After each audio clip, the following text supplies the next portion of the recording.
What up, fam? Hit that like, hit that subscribe. This is a brand new edition called A2D, the Travel Baseball Pod. So we're here. We're going to break it all down for you tonight. Stay with us, and we're going to be talking about what it's like in the travel world right now.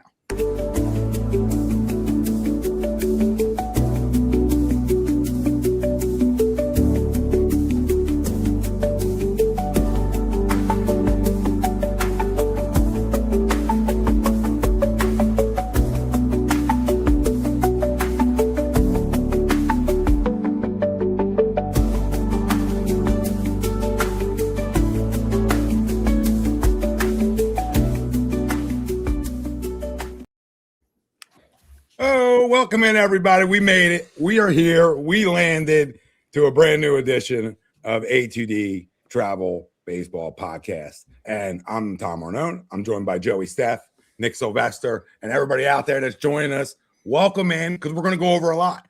I'm actually going to start with the current state of travel baseball, and then we're going to just branch off into everything. And what you can expect is guests from out throughout the industry.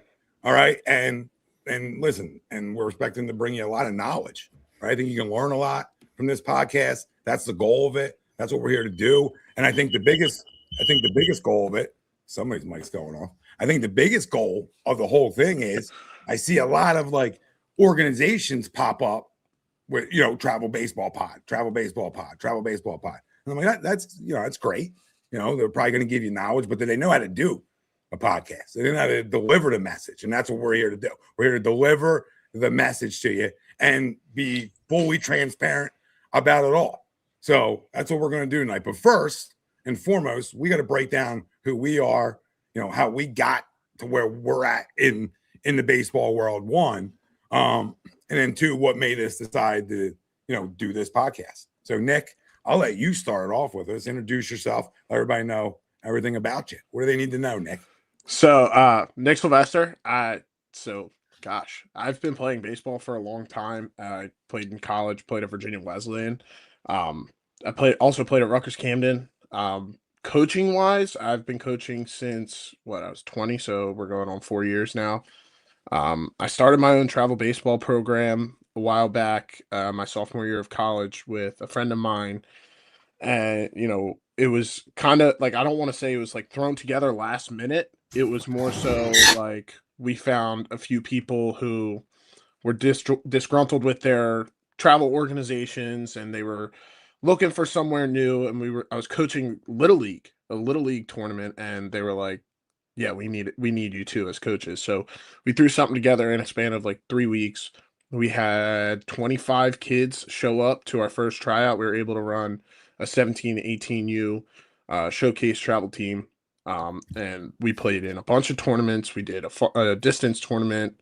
Like, those were the things. And then I went away to Virginia Wesleyan, so it was kind of difficult to run a baseball organization and not be able to be there and play baseball at the same time. It was kind of hard. So I stepped away from that. And, I've recently graduated from my university. And I came to my new organization now, which is All-Star and Combat. And yeah, kicking it off where I met Tom Arnone, and I've known Joey for a while. So I've known Joey before I got to All-Star Combat. Tom, you're muted, by the way. Yeah. Thanks, Joe. I don't need to help us tonight. A great start. So I'm Joey Steph. I've been playing baseball for as young as I could possibly play, like T-ball, 3 years old, like just baby bashers, just smoking baseballs. But no, wiffle ball. Yeah. You guys know what I'm talking about. Oh, but yeah. No, I played all through high school, played travel ball since I was 10 years old, like been in the system, been in a couple different organizations. Then I played 4 years at Immaculata out in PA. Just finished up there. Actually graduated in January. So that was good. As far as the coaching side of things, I've been working for All-Star part-time. I worked out in Downingtown right by school just to make some extra money. But I've always had a passion for coaching. A lot of that I think had to do with me being a catcher and being like kind of the captain on the field. I've always had a passion for it. And, as soon as I was done, I knew that this is something I wanted to pursue. And, I started working at Combat, All-Star Combat, whatever you want to call it, with Tom. And now him and I work together in our teams department there. And I also am coaching JV baseball at Delsey. So I just can't get enough of the coaching part of it. I just love the sport. I mean, I've lived and breathed it for as long as I can remember. So, and Nick and I do go a little bit further back. We played each other in high school. All Olympic conference, first and second team. Yep. Back in 2019. So I jumped Joey in high school. Yeah, all conference catcher. He did get first team. At least you got to play. You were a senior. I was a sophomore. That's true. That's true. At least you got to play defense throughout college. Unlike me, my last 2 years, they were like, your defense, not so good. You're just gonna focus on hitting. I never was told to keep the glove at home. I'll say that. But yes, you do that. You do have that one up on me. Yeah, listen, I'm not going to go deep. I'm a lot older than you guys, so I don't need to go deep into when I first started playing baseball, right? But I'll just talk about how I got led into the travel world. I mean, baseball was my whole life. Sports were my whole life, obviously growing up, throughout high school, college, etc. But, I probably took a good, 7 years off from any type of anything to do with sports before before starting A2D. Started A2D up, got that off the ground a little bit, was covering a lot of high school sports as the first thing we started doing here. And, I got a call from, John Scanzano, do you want to stream some of our high school games when he was coaching over at King? So I started there. Next thing you know, him and his brother open up shop at Combat, whatever it was, 11, 12 years ago. And that's where I got my start at it. And again, like you guys said, couldn't get enough of it. Love it. And it's the little wins, right? It's a text message of a double in the gap, right? It's a text message of a pitcher finding the zone when they couldn't find it. It's it's all the little things that we'll break down, throughout when we do this. But it's all the little wins on why you keep doing it, and why I can't get enough of it. I don't know if I'll ever stop being a part, of this game, because it's great and it teaches so many lessons. And I think that's what's kept me in it, is knowing that everything that I'm saying, not only is it a lesson in baseball, but it's a life lesson. You're going to get something out of this, right? I mean, you fail all the time, right? So how does that make you, a better human down the line, a better adult? How do those things help you? Resiliency, toughness, things I went through as a game, obviously played a part in everybody's life where you're going to fail sometimes, right? How do you get back up? Okay. How do you say, so what? I got another opportunity coming, right? Not easy for everybody, but this is stuff you learn from this game. If you're willing to know what happens, right? Failure happens, and you don't have to accept it, but you better know it's there, and you better understand it. And if you can get through that part, you can be successful. And I think that's what's kept me going for so long. But enough about what got us here. We're here, but what made me want to start this podcast specifically is I've done obviously podcasts for years on everything, but what I think that's why when you start it, you're a little nervous, because I've done a podcast for everything but where I'm at on a daily basis. Yeah. Does it make sense? So this is different, but it's exciting because you can really dive deep and go over the pros and cons and stuff like that we'll get into in this episode and episodes down the line. But jokingly said, but serious, you see a lot of people start them, and they're starting them for their own company. Yeah. Okay. You gotta read through the tea leaves when somebody's starting it and they're representing the brand they work at. I'm not representing the brand I work at when I'm on this podcast and I'm having these conversations. I'm representing myself and my beliefs and things that I've saw for over a decade doing it, which I expect every guest to come on here and do. So this isn't about why you should play for any of us, right? This isn't what we're doing here. So to educate the people, this isn't what we're going to do throughout this podcast. Doesn't mean you might not leave it and say, I absolutely want to play for one of those. Yeah, you might. But that's not the reason we're doing it. Not the reason we're doing it is to be educational so tell you the pros and cons and really get as deep as we can get with it, which we expect to do. And see how many episodes we can keep this bad boy running. But let's get into the poll question to start things off here. Well, not start it, but second thing off here. Okay, let's get into our poll question. And if you're listening, and you're not in the travel world, or you are, comment in. All right, we always want everybody else's feedback as well. So the poll: are travel organizations prioritizing development or profit? And you can vote for it. Let us know. Facebook, YouTube, Twitter. That's where we're live. Everywhere you get your podcast, we're there as well. Hit the like, subscribe, follow. Most importantly, join the conversation.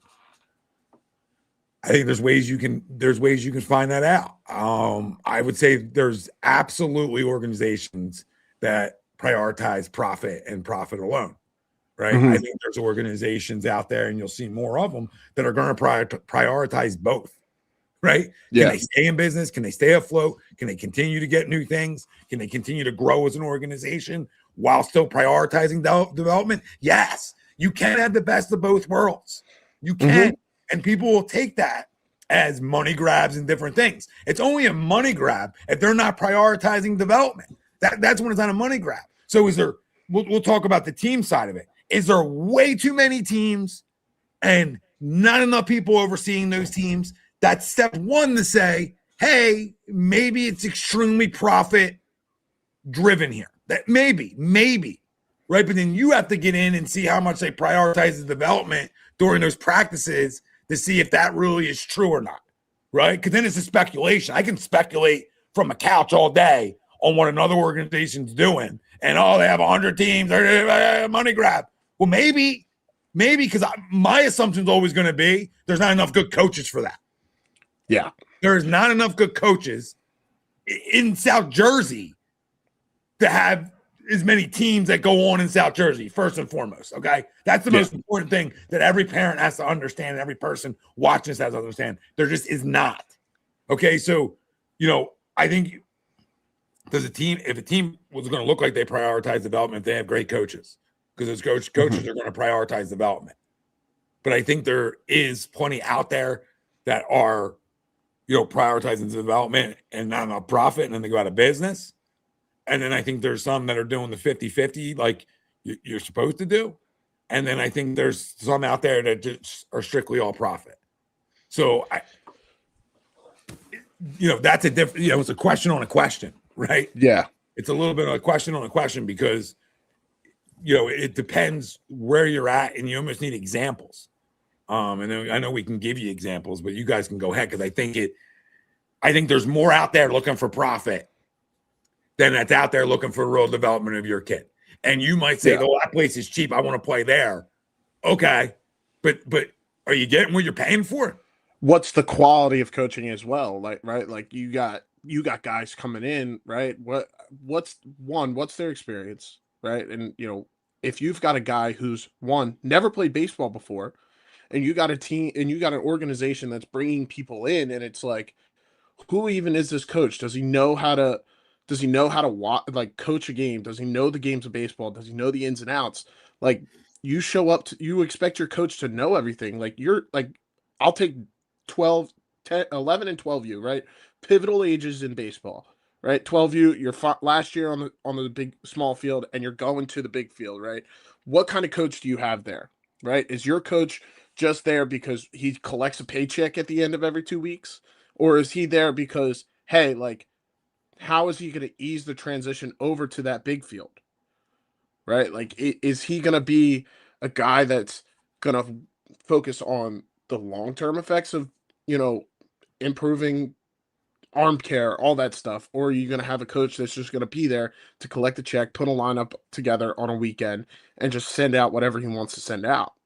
Like, that's the thing as well. Like, what's the quality? And we've, I've been on both sides of it, of a good travel ball coach and a bad travel ball coach, right? Like, you can see which coaches know what they're talking about and which coaches are just there to collect the paycheck at the end of the week.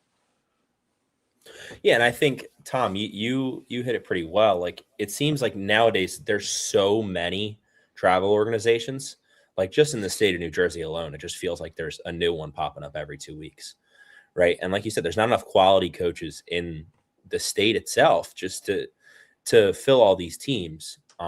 So there are probably some places that are just in it for a profit. And Nick, you touched on a good point of like that 12U being such a pivotal age. Like, you can tell a lot by if a guy's teaching, like, hey, am I going to teach you a swing that, will play as you get to that big field? Or am I going to teach you to just drop the back shoulder and try and hit as many home runs on the 200-foot field as possible? Because newsflash, those are all flyouts. Once you get to 13 years old, those are all flyouts, right? You're using a different bat. It's a much bigger field, right? And those kids are still young.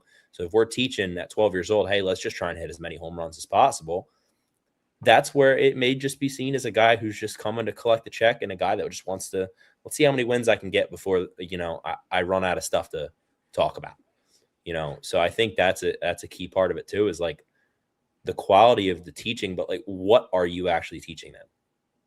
Are you still teaching like high school level kids that have aspirations to play college baseball? Are you like, you have no idea how to talk about a hitting approach in game? You have no idea how to talk about the mental side of the game, like, because that's what it comes down to as you get older, is like, you got to be able to teach the stuff that's going to help them play at a higher level, whether it just is varsity baseball, college baseball, and beyond. And like you said, there's not enough quality coaches that can actually do that. So I think that's where the problem lies. And I think the perfect world, it is a 50-50 balance, because you obviously, a business needs to stay afloat, but what are you in it for? Are you in it for helping the kids and giving back and spreading your love of the game to somebody else, or are you in it for a paycheck? Because at the end of the day, yes, you do need a paycheck to survive, but that's not what it's really all about, especially for like younger kids. Hey, Tom, you're muted again. I would say more organizationally would be worrying about people like getting a paycheck, right? Because organizationally, it's their job to vet out who they're getting. But then I go back to the original point with you have so many organizations, all trying to get good coaches. Some don't even care.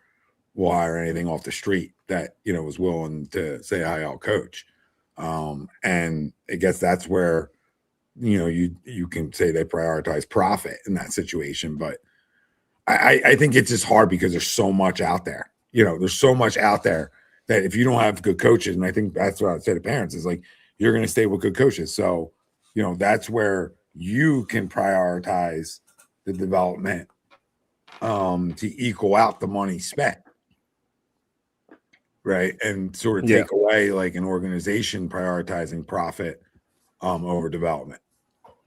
So it's again, it's a little bit of a question on a question. It ties into how much travel baseball has evolved in the recent years. Right. From like when I just started, it was a few organizations and they weren't really on top of each other. When you talk about South Jersey area, right, they weren't on top of each other. So you had like some distance between all of them. And then, this organization was grabbing guys, from this set of schools, and this organization was grabbing guys from this set of schools. And, it would go in that, like, almost like triangle when you talked about the organizations that were in South Jersey, essentially, if you want, right? And that's turned into, man, I mean, there's too many. So like, that's where I think how much it's evolved just in recent years is that everybody thinks they can do it. Everybody wants to do it. And then at some point, you start off and you have your few teams, and how long does that last for until you start wanting to have more? And I think that's where, that's just how much it's evolved. So that they can sort of tell you that people that start them up think about the profit of it. If that answers some of that original question. Yeah. I mean, also, like, to your point, like South Jersey, I mean, New Jersey alone in itself, right? Like, you've got all of these travel baseball teams, right? But there's so much talent, right? You look at like these kids, like you see Mike Trout, South Jersey guy, right? Todd Frazier, North Jersey guy, right? Like those guys, New Jersey guys, so many. Now you see so many of these high schoolers going to these big Power 5 conference colleges because of how good a lot of these New Jersey players are. And, you know, sometimes I feel like, you know, you look at, like you were saying, like there's so many teams now, but there's so much talent out there that like you kind of need to have a lot of these teams, but at the same time, right, like you're gonna catch somebody that's like, oh well, you know, I'm not having fun at this program. I'm gonna go 15 minutes down the road and play for this program. They told me, oh, we'll get your son developed a lot better than you guys are, right? That, and you know, that kind of ties into a lot of different things, right? Like transfer portal. I'm sure we'll touch on that later, but like right now, like the talent level of baseball in New Jersey itself is really good. And I know, you know, being from South Jersey, you know, you see a lot of these guys in high school going to Power 5 conference schools, and you're like, wow, what travel team does he play for, right? Like, where does he go and work out, right? Like, those are the things, like, you don't, like, sometimes you feel like you don't have enough teams to hold that talent, right? Like, some of these talents are, you know, going to teams that are from other states because, one, there's not enough teams, right? Like, and sometimes you feel like you've got some guys who are, you know, staying in state and with their travel teams, and they're not getting the looks that they deserve. Yeah, and I mean the talent part of, especially South Jersey baseball, I take a lot of pride in, you know, how much talent there is out here. And I say to anybody that'll listen, you know, I mean, I faced 3 guys my senior year that are now in MLB organizations, like, and that's just off of one schedule. No, I mean, I think, I don't know, it just comes down to, are you putting the kids in the right position to develop? So, like, are you putting younger kids that really shouldn't be playing in tournament ball in perfect game events, and hey, let's go get your kids ranked? Like, is that what you're advertising? Or are you, hey, let's get them an extra practice a week, and maybe we only play TSC games. Maybe it's only, hey, maybe we only just do this because we don't want them to go into a tournament setting and, you know, if they're not ready for it. Because we talk, and we'll talk about it, I'm sure too, but like baseball's so mental. Like, if you bring a young kid into an environment where they're not ready for it, like that can just kill any confidence that they have and any want to play baseball that they have, right? And so, like, as travel organizations, like, that's another big thing too, and like prioritizing development is like, do you care if you aren't like charging a team as much because they're only playing like local town games and scrimmages against other town teams? Like, but that's going to be better for those kids at 9-10 years old who are still learning like the pure fundamentals of catch, throw, and swing. Like, those kids shouldn't be going to play at, and I'll use one of our local, an MSI. Like, those kids should not be going to play there. They should be playing your local town, like town team, like, and practicing 2-3 days a week. Right. And I think that's the difference between an organization that, how much money can we bring in, and all right, let's get these kids better. Like you said, there's a fine line to it. I think this is a very, like, this is important because this is a very, like, when you talk about prioritizing development over profit, it can go sort of hand in hand on, you know, is the parent allowing that as well? Like, is the parent prioritizing like exposure, games over the development as well? Because it goes hand in hand, right? When you talk about those conversations and, hey, what kind of level should you be playing in, all these types of things, you know, can you get people from 7 to 12 to not get all worked up and understand? Like, I always bring it up, like, everybody will always ask, how many tournaments do we have? I don't get asked a lot of times, how many practices a week do we have? I don't get asked that often. And I think, you know, as somebody who's in this world and somebody who has kids, that would be one of my first questions is, okay, yeah, we need games to know what we need to go practice for sure. But I need practice to prepare for the games. And I need practices to get better, because we talk about the failure in the game. So the failure in the game, how's that going to affect the 7, 8, 9, 10, 11, 12-year-old? How's it going to affect them? How's it going to affect a 13-year-older? First time on the big field, can't get a ball out of the infield. They still haven't grown yet. How's it going to affect it? Right. So there's so much into this that this is a podcast that can go on for generations, because it's so deep and there's so many moving parts of this that it's not just like that simple. It's never that simple. It's a lot going on. There's a lot going on. No, you're absolutely right. It's And you know, one like answer or the other. Like it's not one place or the other. It's not. And listen, parents will hurt this too by running this place, run this place, run this place. Let me go to all these places and put my kid in all these places. You'll hurt the development right there on your own. Like if you find somebody that's good and good to your kid and you feel like your kid's getting better, well, stick with that. yeah, Stick with that. Right? From 8 to 12, are you prioritizing what travel team can I get on?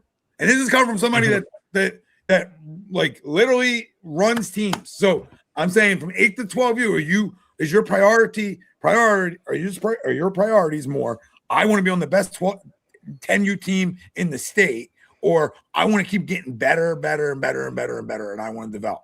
But you could have it both ways, I guess. Right? What are your priorities for your kids? And I'm not telling people what priorities they should have for their kids, but I'm saying educationally, like you can learn from this, is like it shouldn't matter. Are you in a good organization? Did they have good coaching? Did they have good player developers? And did they have a track record of it, etc. Right? And if you have those things and then you watch your kid get better, all right, and maybe the team stays the same, but your kid gets better, like why are you running? And I think there's again, there's so many examples. Well, I think a part of the reason that people jump all over the place goes back to there's so many places to go. Mm-hmm. So it's always going to be about what can you do for me that this place wasn't, right? Whether that's more playing time, whether that's a different voice, whether it's cheaper. Like there's so much out there now that it allows people to go, all right, well, I think this is too expensive. Let me go 5 minutes down the road to this place that's a couple $100 cheaper. Yeah. Right. Because they're not thinking about, well, why might it be a little more expensive? Well, you're getting the quality of coaching, you're getting the quality of development. And I don't think, and rightfully so, like you got to be able to afford to live. I'm not going to take that away from people either. But I think people look at the number and don't think about, okay, what am I getting with the number? They just look at the number and go, I can get it $200 cheaper down the road. How much worse could that place be? And that's why team jumping is a problem. It's that price tag that you're going to run into is, and like you said, Joe, like you can trot down the road and get something $200 cheaper, and great for you, right? But what's that going to look like, right?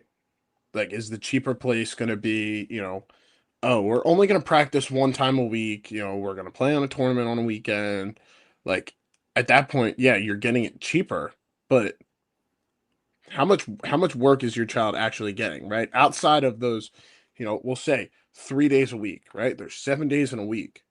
I like how many days a week is like, because sometimes it's not just about what they do in practice, it's about what they do outside of practice as well.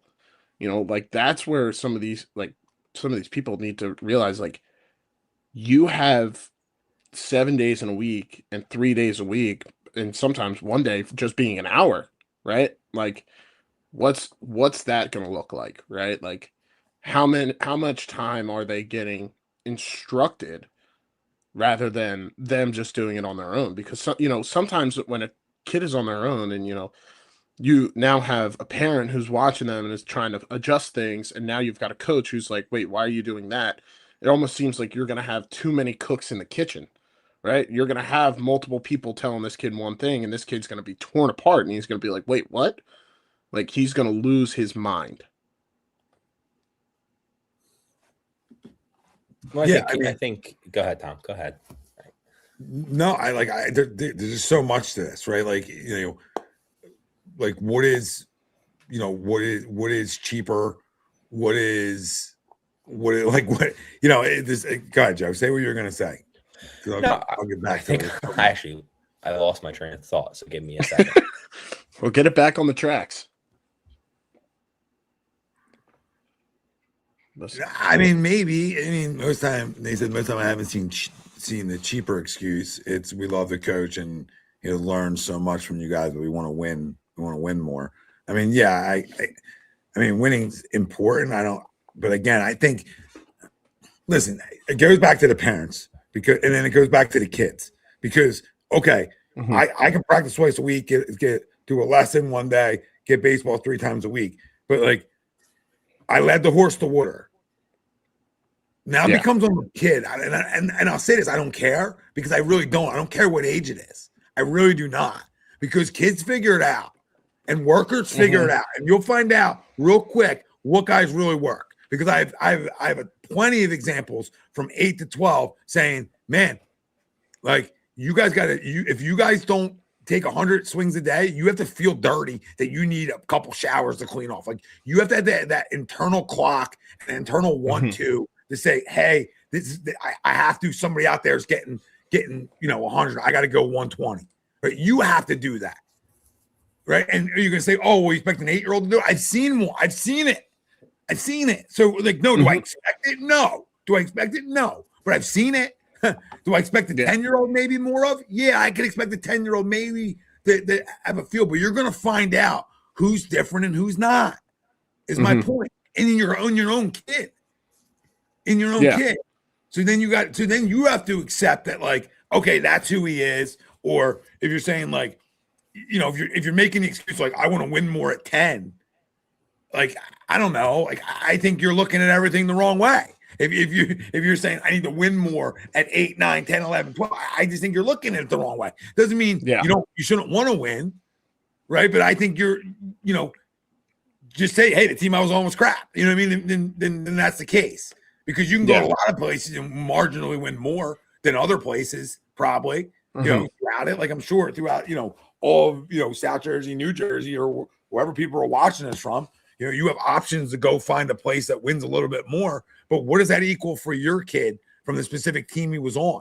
And these are questions you have to ask yourself. Is he losing significant amount of playing time and experience inside that game from going a tier up of the team? That's questions parents have to ask themselves, and this is the educational part. Like, are you losing them reps? Are you losing that focus that he may got to practice from a coach because he's one of the better kids and the coach puts more time into him? I don't know. Every situation is different, but you have to navigate those.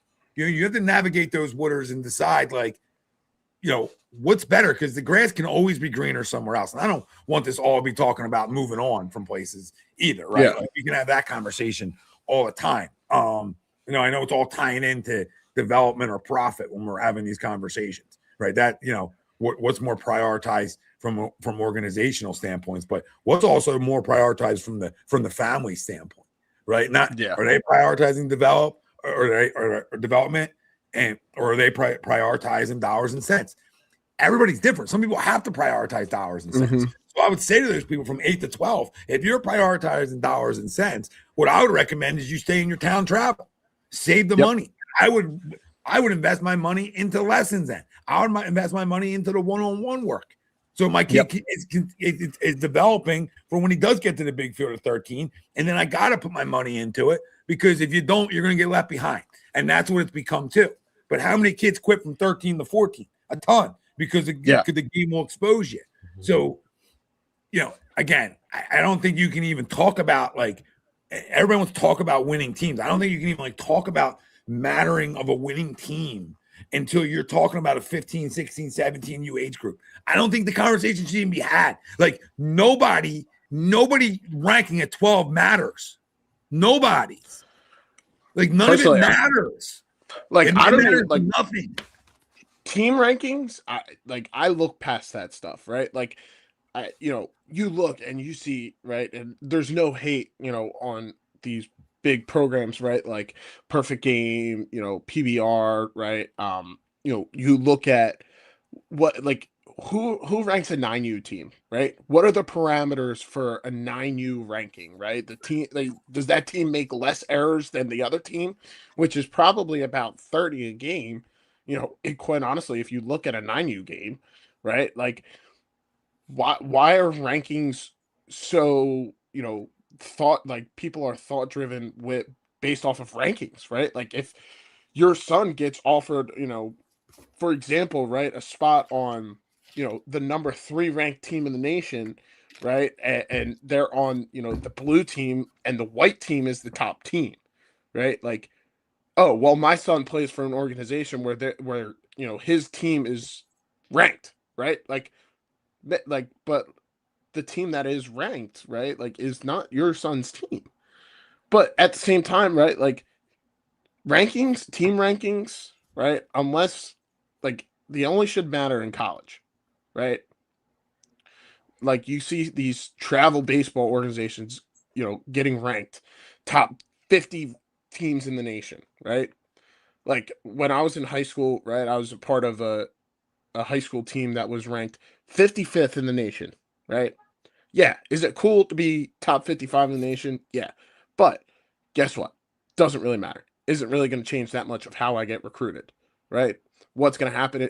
How I'm going to get recruited and how I'm going to be able to, get my name out there is how I play, right? And some of these parents are like, oh, well, little Timmy's got a spot on, the C team at, for example, we'll say team, I don't know.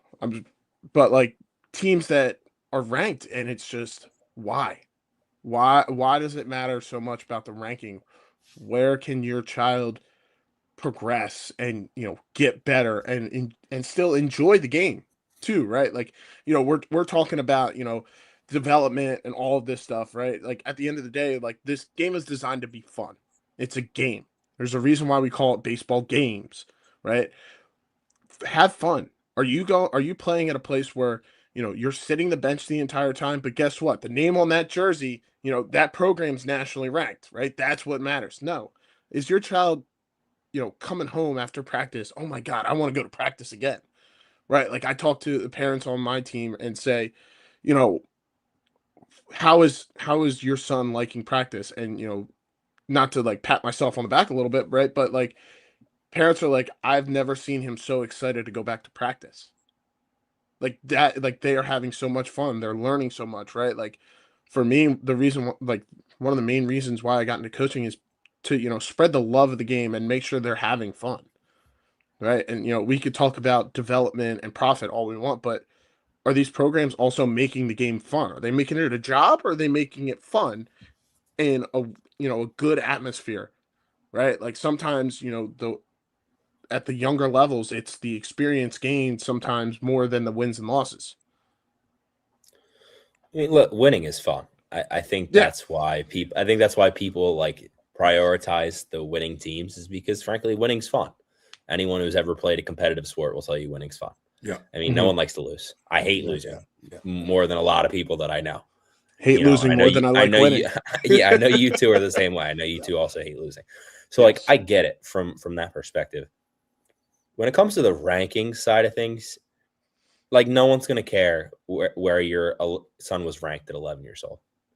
Like, exactly. I could care less if little Timmy was playing on the number 5 team in the country at 11 years old. That's great. Is Timmy learning? Is Timmy going to be playing at a high level when he's 14 years old? Or is he going to be the best 11U player of all time and not be able to play on the big field because he wasn't getting taught the right things? I think that's... You have organizations out there that just take the side game from 12U and under, right? It is one of the biggest kids. Well, it's the same at 13. It's the same at 13 as well. Yeah. You see guys that will just recruit the size, and at some point, size evens out. And I don't care what anybody has to say about that. In the high school world, size will even out. And we've seen it happen numerous times. So so especially like high school level. Now listen, like, I'm biased because the teams I coach are pretty much all high school age teams. But, like, that's what I care about. Like, and I don't really care about the rankings for high school guys either. Like, what travel ball ranking? What do they mean?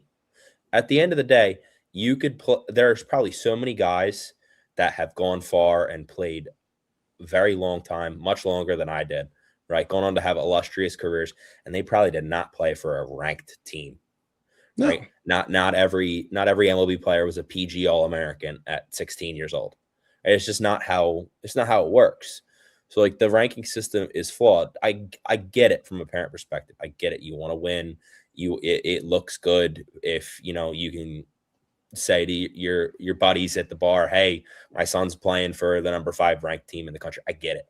Like I do, but like at the end of the day, what matters is, are they A, having fun? That's the most important part. B, are they learning, and are they developing at the point of where they want to get to? Like, are they developing and gaining the skills to play in college, to play at the next level, if that's a goal for them? Or even if their goal is just to play varsity baseball in high school, if that is what they're developing for, because if not, at the end of the day, then it is a money grab, because, your child's not getting what they should be out of it, is what is my opinion on it. So rankings are not like I winning or not. Like at the end of the day, the most important thing is, are you getting development for how far your kid wants to play? Yeah. Like, what's that look like, right? Like, how's that development look like? Right? What's your schedule look like? Are you playing in more tournaments than you are practicing? Right? Like if that's a situation, right? Like there's not as much coaching time as if you're playing more than you're practicing, right? And Tom said it perfect. It's a perfect way. It's a first question that every parent should ask when they join an organization. How much practice am I getting? Yeah. Because one, like I say this all the time, I'm like, practice is where you can make the most mistakes, and the pressure's not on you, right? The practice is where, okay, if I bobble a ground ball because I was half a second late, all right, well let me get on time, right? That's why we take millions of ground balls in our lifetime, so we can, like, we're always chasing perfection. Nobody is ever perfect, but guess what? We try to close that gap of perfection and significant failure as much as we can in practice, right? But now, like when we get into a game, yeah, are there going to be mistakes? Yes, absolutely, right? You watch Major League Baseball all the time. Yeah, the error numbers aren't as high, right? But guess what? They still make mistakes. They make base running mistakes. They make fielding mistakes. They make hitting mistakes. Right? There's people who are like, I'm victim of this as well. Sitting on my couch watching a professional baseball game, and it's like, why didn't you hit that pitch? Right? Or why did you miss that pitch? Or why did you get picked off there? Right? Like, there's mistakes all across the board. There's no like, this game is the furthest thing from being perfect. Right? Like everybody says, oh well, a pitcher threw a perfect game. Well, guess what? I guarantee he threw at least one ball. I've never seen a pitcher throw a perfect game where every single pitch was a strike. Like that, like this game is not designed to be perfect. This game, Tom opened it up. It's designed to be like, there's so many failures in this game, and sometimes you're really gonna have to live with it. And the other times, okay, I failed once in a game. How can I go into practice and get better at it? And that's where a lot of these organizations, that play more than they practice, right? Like, these kids aren't going to grow. These kids aren't going to get better if they're not working on those failures and trying to close that gap of significant failures and perfection, right? Like, if we can close that gap as much as we can, right? Like, yeah, then we've got a very talented baseball player on our hands. Yeah, and I think there's, like, again, it goes back to the pros and cons of everything too, and what each person's looking for, what each kid Yeah. needs, Mhm. right? You talk about like a 17-year-older that is one of the best in the state and wants to play on a national circuit, like rightfully so, right? Yeah. So it all goes back, and that's the way it used to be. But now you Mhm. put more of these national. Now everybody's got a national team. Everybody thinks they can go to the national circuit, and a lot of teams don't belong. Yeah. A lot of teams go down to Houston and play ranked teams and have no right even being there. So yeah, is that a money grab? Yeah, it's a money grab then. Then you're starting to get a definition, because a lot of times the money grabs come from the tournament you're in. The money grab might not come from the organization you may be in. The money grab could come from the tournament you're in. Yep. And that's why it's up to tournament the people inside that organization to make sure they're picking some of those right ones that fit where your kids should be playing at. Because that's what matters. Like, listen, we could all throw a schedule of going to Houston and Jupiter all the time. Cool story. Yeah. Until we're coming back, broke and 0-8. You know what I mean? And then it's like, oh, okay, well, was it worth it?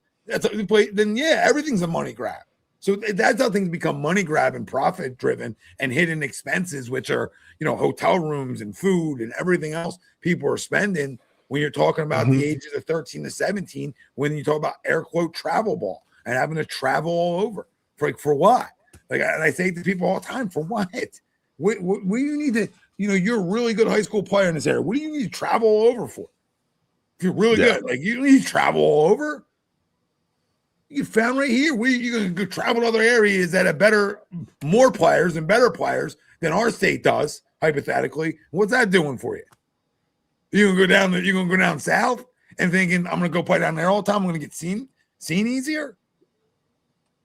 No, I run all the Mecca stuff. No, I'd rather be regionally. Like, this is where players got to have a feel too, and parents have to have a feel. And where's my guy shake out?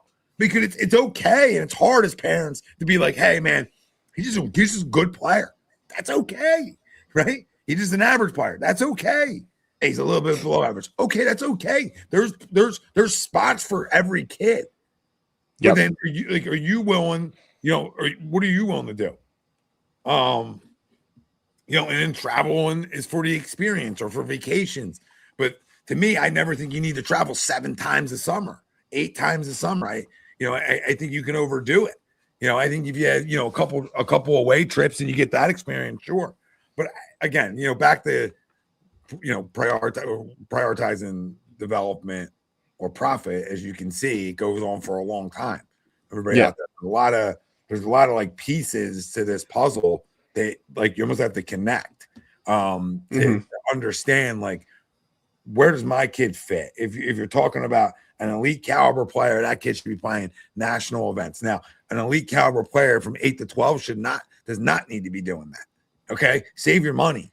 Like, that's what I tell parents: save your money. He doesn't need to be going and playing national events. He can just go dominate the region, go dominate your area. Okay, be the best player in your area. Let everybody know you in your area. And then if you're that good at 13, 14, 15, 16, 17, go dominate nationally. Right? So, good players should always be staying regionally. Yeah. And looking for those regional teams when you're talking about the older ages. Go hit 800 with 30 home runs at 12 years old in your local town. 8 through 12, I told you where I stand there. If you have great town travel and great coaches inside your town travel, well, I think you have your answer. Yeah. Right? Town travel is also an experience, because you're playing with guys that eventually you're most of the time you're gonna end up playing with in high school, unless you go to a private school. Like that growing up. Those are the guys like you go to Cooperstown with those guys. Like, that's something I did. I played town travel all the way through 12 years old. I went to Cooperstown, ended up playing high school baseball, and some of those guys are still, some of my best friends to this day. Yeah. So that's another reason to play town travel, is like for the experience of it. It's not, you may not always have it and don't have good town travel. And if you have bad town travel, I totally understand you getting into the travel ball world, because you want your kid to love the game and play and meet friends and do all that. And then for the experience again. But I just think you have to look at it like, is the organization that you're at practicing enough? Does the organization you're at have enough hands-on at practice? Are you going to a practice and it's one coach every time? Are you going to games and it's one coach every time? Well, then you can decide if your specific team is a money grab, or how organized your specific team is, right? And like, you know what I mean? It's very hard not to like name organization to do this, and that's why I'm being very slow in the way I go about my wording with everything. But that's that's for you to find out. And that's where the education comes in. Like, I've coached this for a long time, right? I never want to be by myself in a practice where we got 12, 15 kids. That's not fair. I can do it, and everybody's going to hear me, and we'll get better, but that's not what I'm paying for, right? Yeah. In a game, okay, man, I can do it, right? You can do it, but you shouldn't have to. And as a parent myself, like if I was sending my kid to any travel sport and there's 12 to 15 kids and their coach is always by himself, I'm going to start asking some questions. Yeah, naturally. absolutely. So, As you should, right? Mhm. And like there's people who just look at it and they're like, oh, well, like we need to realize that, hey, maybe this isn't the right way to go, right? Maybe we have a team where we've got multiple coaches at practice, multiple coaches at games, right? Because in the past I've played for a travel ball team, and I've had a coach who's been taking cell phone calls in the third base coach's box in the middle of a game, right? Like, and my parents and I, like, we sat down and we're like, what in the world is going on, right? Mhm. How is this getting me better? And practices as well, right? Like, showing up to practice and hitting a beat for a 2-hour I practice. mean, who was the call from? Trout? You know what I mean? Like Yeah. Trout call in watching Game Changer, being like, "Oh, what did this? Tell him to fix this." Like, okay. Nick Sylvester's flying his front shoulder open. I'm watching the Game Changer from behind the plate. Yeah. We gotta, Keep the front side closed. Come on. yeah, hit the ball to the shortstop, right? Like, but like, you got to look at it and be like, is this where I can get better, right? Like, is this worth it? Like, you showing up to practice too, right? Like, I'm sure, Joey, you do it with your practices as well. And I know, Tom, you've talked to me about it, right? But like, having a plan too, right? You see it a lot at college, right? Colleges, they have practice plans, right? But at the younger level, are you showing up to a 2-hour practice and you're hitting batting practice on the field for an hour and a half? What reps is your child getting, right? Like, okay, yeah, little Timmy could be a shortstop, and during live BP, he get out of 100 swings total during practice, he gets 2 ground balls, right? Like, like how is that? How's little Timmy getting better? He's gotten 2 ground balls in a 2-hour window, right? Like, and I say this because I've from personal experience too, right? Like, you show up to practice and it's just batting practice, and there's no constant reps with ground balls. Catchers aren't working on their framework, on their blocking, or on their throwing to bases, right? Like this, like, you have practices where it's just, okay, go out there, do whatever you want, right? Like, just go stretch. There's no structure to stretch. It's just a bunch of chaos going on. Kids aren't even getting a really good stretch, right? And like, and I'm sure we could get into, like, the proper ways of stretching and like how these coaches aren't doing this, right? Like, injuries are a big factor as well, right? Like, if you've got a kid who doesn't stretch right, he's gonna get injured, and now that ruins the experience, because now some of these parents are like, well, this coach got my son injured. Well, you Well, didn't want to say something. You didn't want to say something when you were bringing it up, like, Joe, I know you got a practice plan, blah, blah, blah, blah. No, yeah, like, and you didn't want to say, like, Tom, I know you don't write yours down. That's all you can say it. You're allowed to say it. I mean, this is no notes platform. Like, anybody hey, watching here should assume that steel that it's trap up here. there for you. That being said, I wish I had like the patience to write it, because that being said, like, because we require, like, I can say combat, we want it outside. Now, inside, we're not going to ask you for a practice plan, because you should have, we've given so many drills and different things you can do inside at coach's disposal, right? For them to have at their disposal. But outside's the tricky part, right? But, and again, outside comes from a couple of things. Who does the person that's coaching your son or daughter have anybody to answer to? That matters. Yeah, that Like, who's does matter. coaching them? Do they have anybody that oversees any bit of what they do, or are they just free to go on? Because I say that by saying that we require a plan outside. I want to know what coaches are doing. After the weekend, we talk, because one, I want teams to be successful naturally, or be as successful as they can be, right?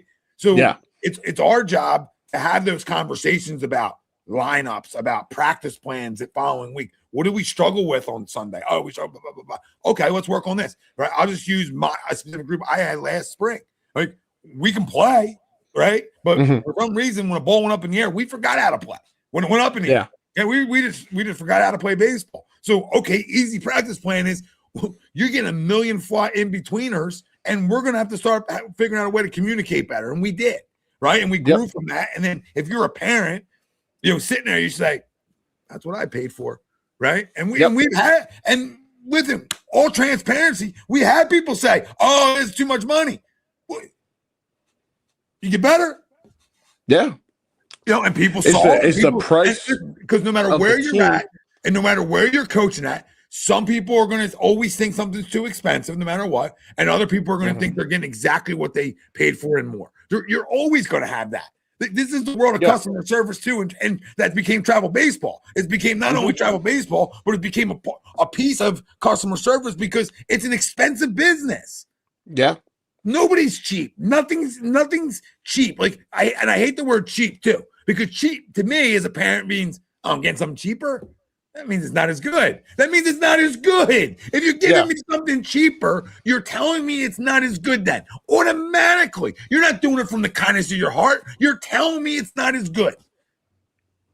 That's what you're telling me. Now, hold on. That doesn't mean something that's super expensive, right? Is better than something that's not as expensive. Doesn't mean that's like it doesn't mean it, right? It doesn't necessarily mean it. But I would look into that first as a parent. Then I would be like, okay, I got something 1,300 and 1,800. I'm gonna go with the 13. Yep, we're out. Nope, I don't even gotta look at it. I don't gotta look at the fridge. We're just gonna take the 1,300. That fridge breaks down in a year or two quicker, doesn't it? Usually. I think you can. You have to know the brand. Right? You have to know the brand you're getting. You have to trust in people inside that brand, whoever it may be. It doesn't necessarily have to be your son's coach, right, or daughter's coach. But if you trust somebody inside that organization that trusts that person, that's enough to start too, and then keep somebody there. So there's a lot of moving parts with travel sports and travel ball, like we're talking about here. It's fit too, man. Like we talk about colleges and we talk about a fit. Like, do you fit there? Right? Do you fit where you're at? Do you relate to the guy? Does he get through to you? When you're coaching 12 and under, you're going to deal with tears. Right? Are you the tough guy? Are you that guy? To a kid, that's all we do here. Like, are you that guy? Or you say, bro, you're going to fail. It's okay. Yep. What guy are you? You would think I might be that guy. I'm not that guy. I'll put my arm around you, man, because the mental side of your game is going to be the difference maker of who you are as a player. Yep. All right? It's just who you are. Right. And like also like to your point, right? You get a coach who's constantly yelling at you in your face and constantly like, up your only thing I'll berate is an umpire. Yeah. Just to be clear, I ain't berating no player. The only thing I ever get berated by me specifically would be an umpire. Yes, absolutely. No player should ever get berated. What coach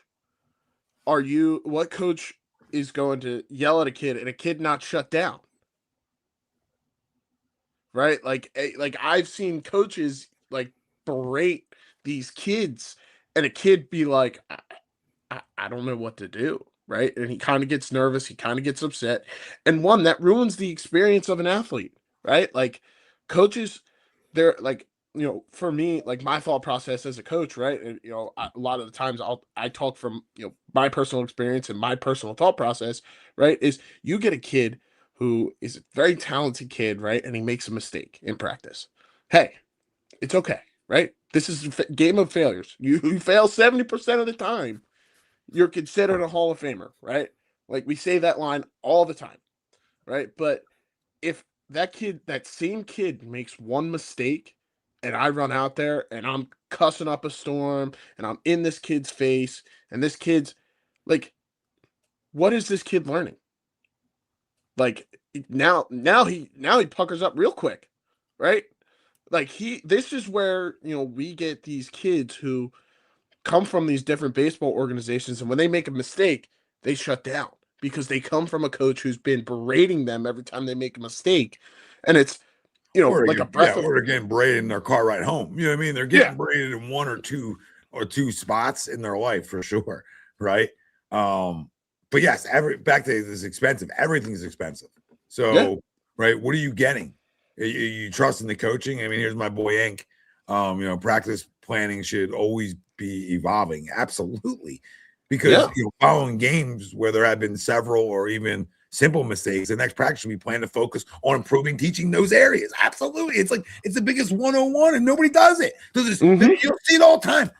We're back out on the field this week. Yeah. Nothing changes.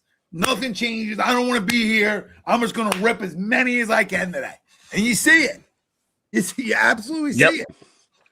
You can tell a lot about an organization and a coach based off of how they run a practice. Absolutely. Like you can. Like it, and like you said, Tom, is it just, hey, let's see how many fungos we can get and how much BP we can hit in an hour?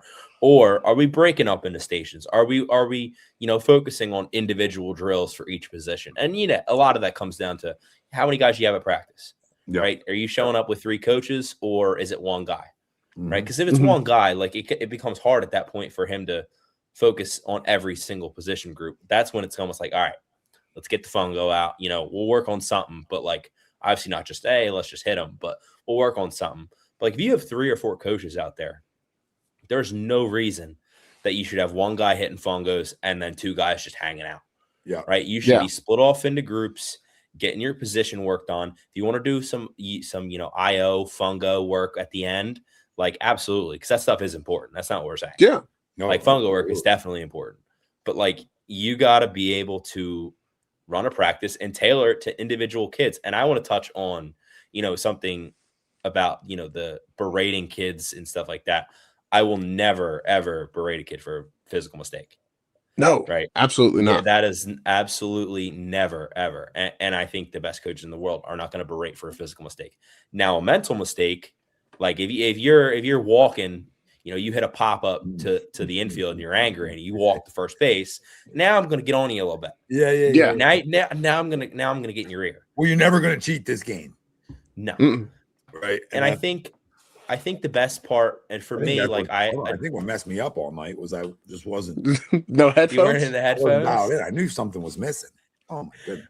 But I think the part that I attribute the most to it was like catching growing up, like handling a pitching staff, knowing like, and this is obviously for older kids. Like I'm not saying you should ever yell at a younger kid, but like there are certain guys, like as you get older, they need that like, what are you doing?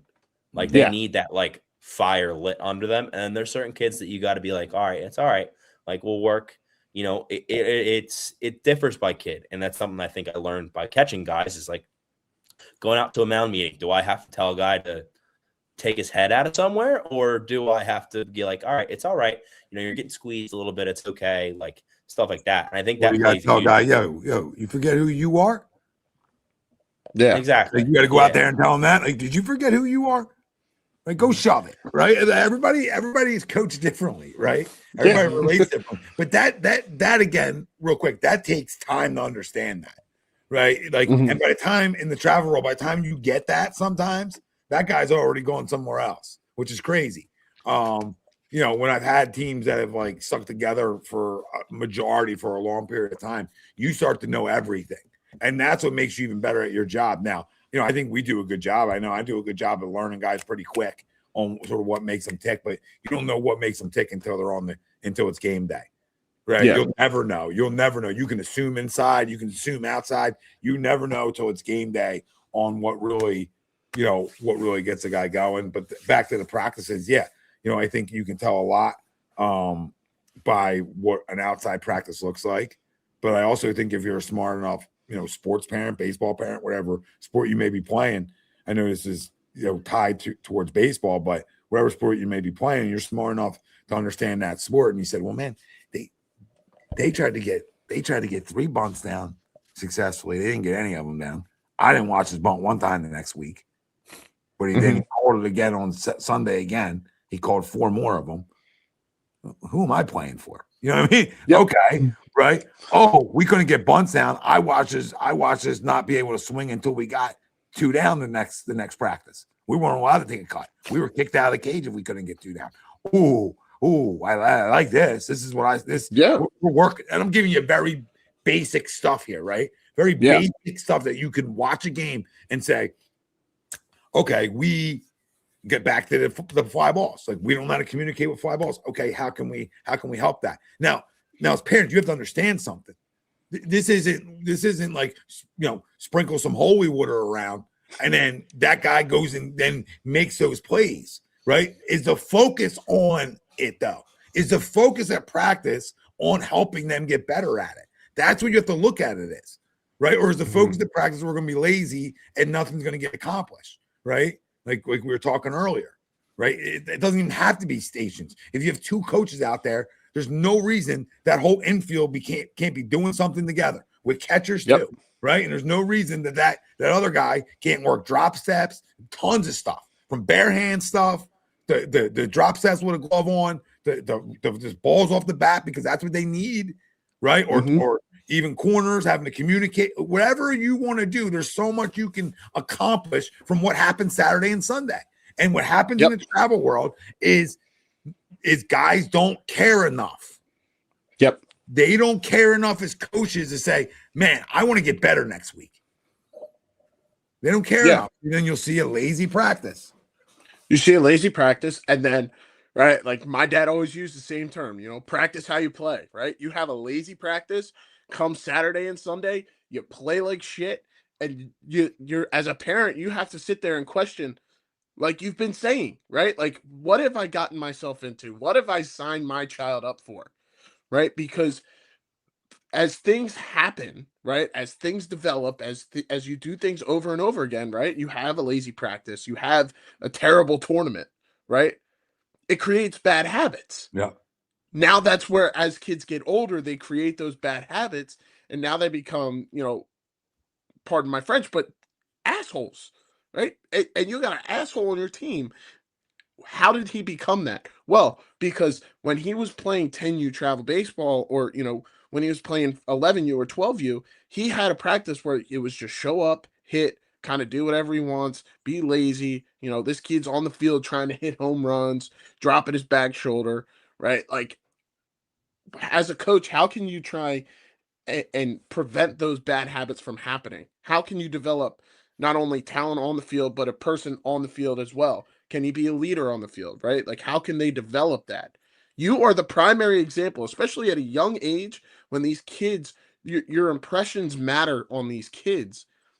How can you be a primary example of being a good teammate, being a good leader, being a good player overall, right? Like, is the coach just barking orders at you, trying to tell, like, or is this coach going out there and physically showing you and working alongside you to not only get better, but to work on it as well, right? Well, I think there's so much time in a day, right? Yeah. And we're only giving these players for 3 hours a week, and then however long we get them on the weekends, right?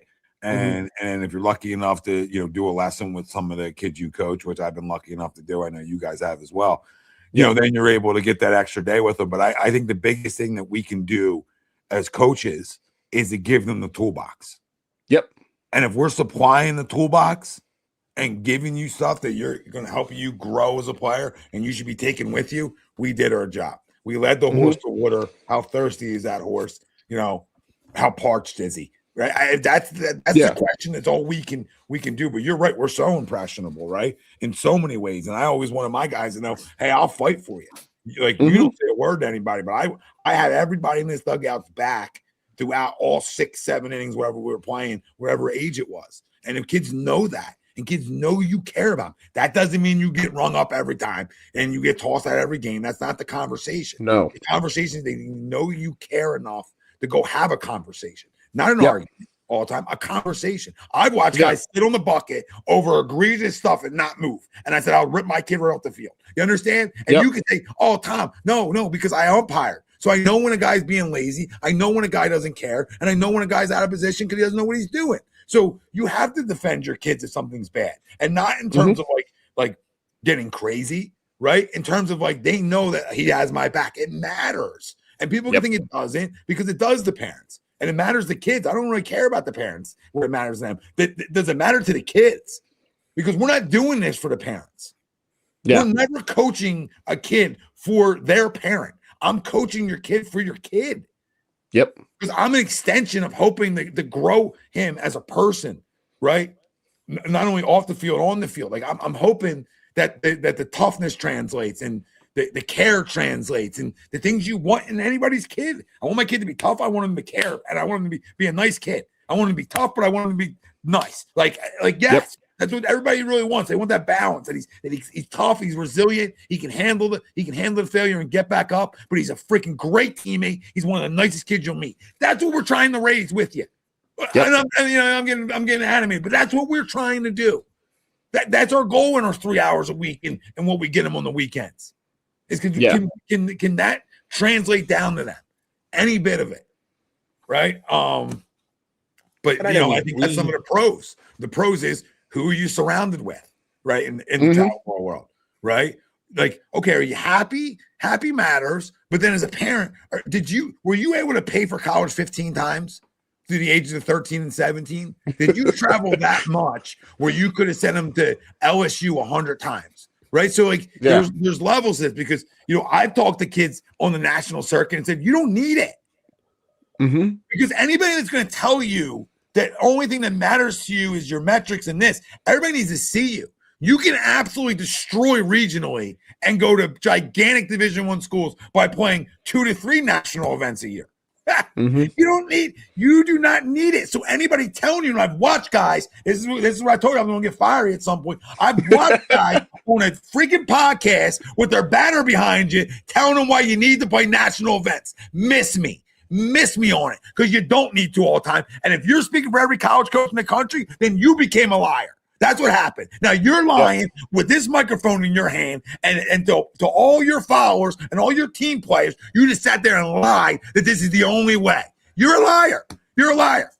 You're an absolute fraud of a liar because it's not true at all. Because you can go there all you want. If you one of you don't produce there, nobody gives a rat's how great your metrics are. All right, nobody. Yep. Nobody in the country cares about your metrics without seeing you perform.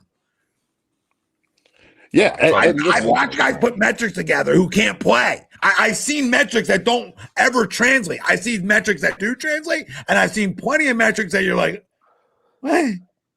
I love you guys that player for 5 years. Off the tee. I love the swing as hard as you can, like big leg kick off the tee because you want to hit the 100-mile-an-hour exit velo. Congratulations.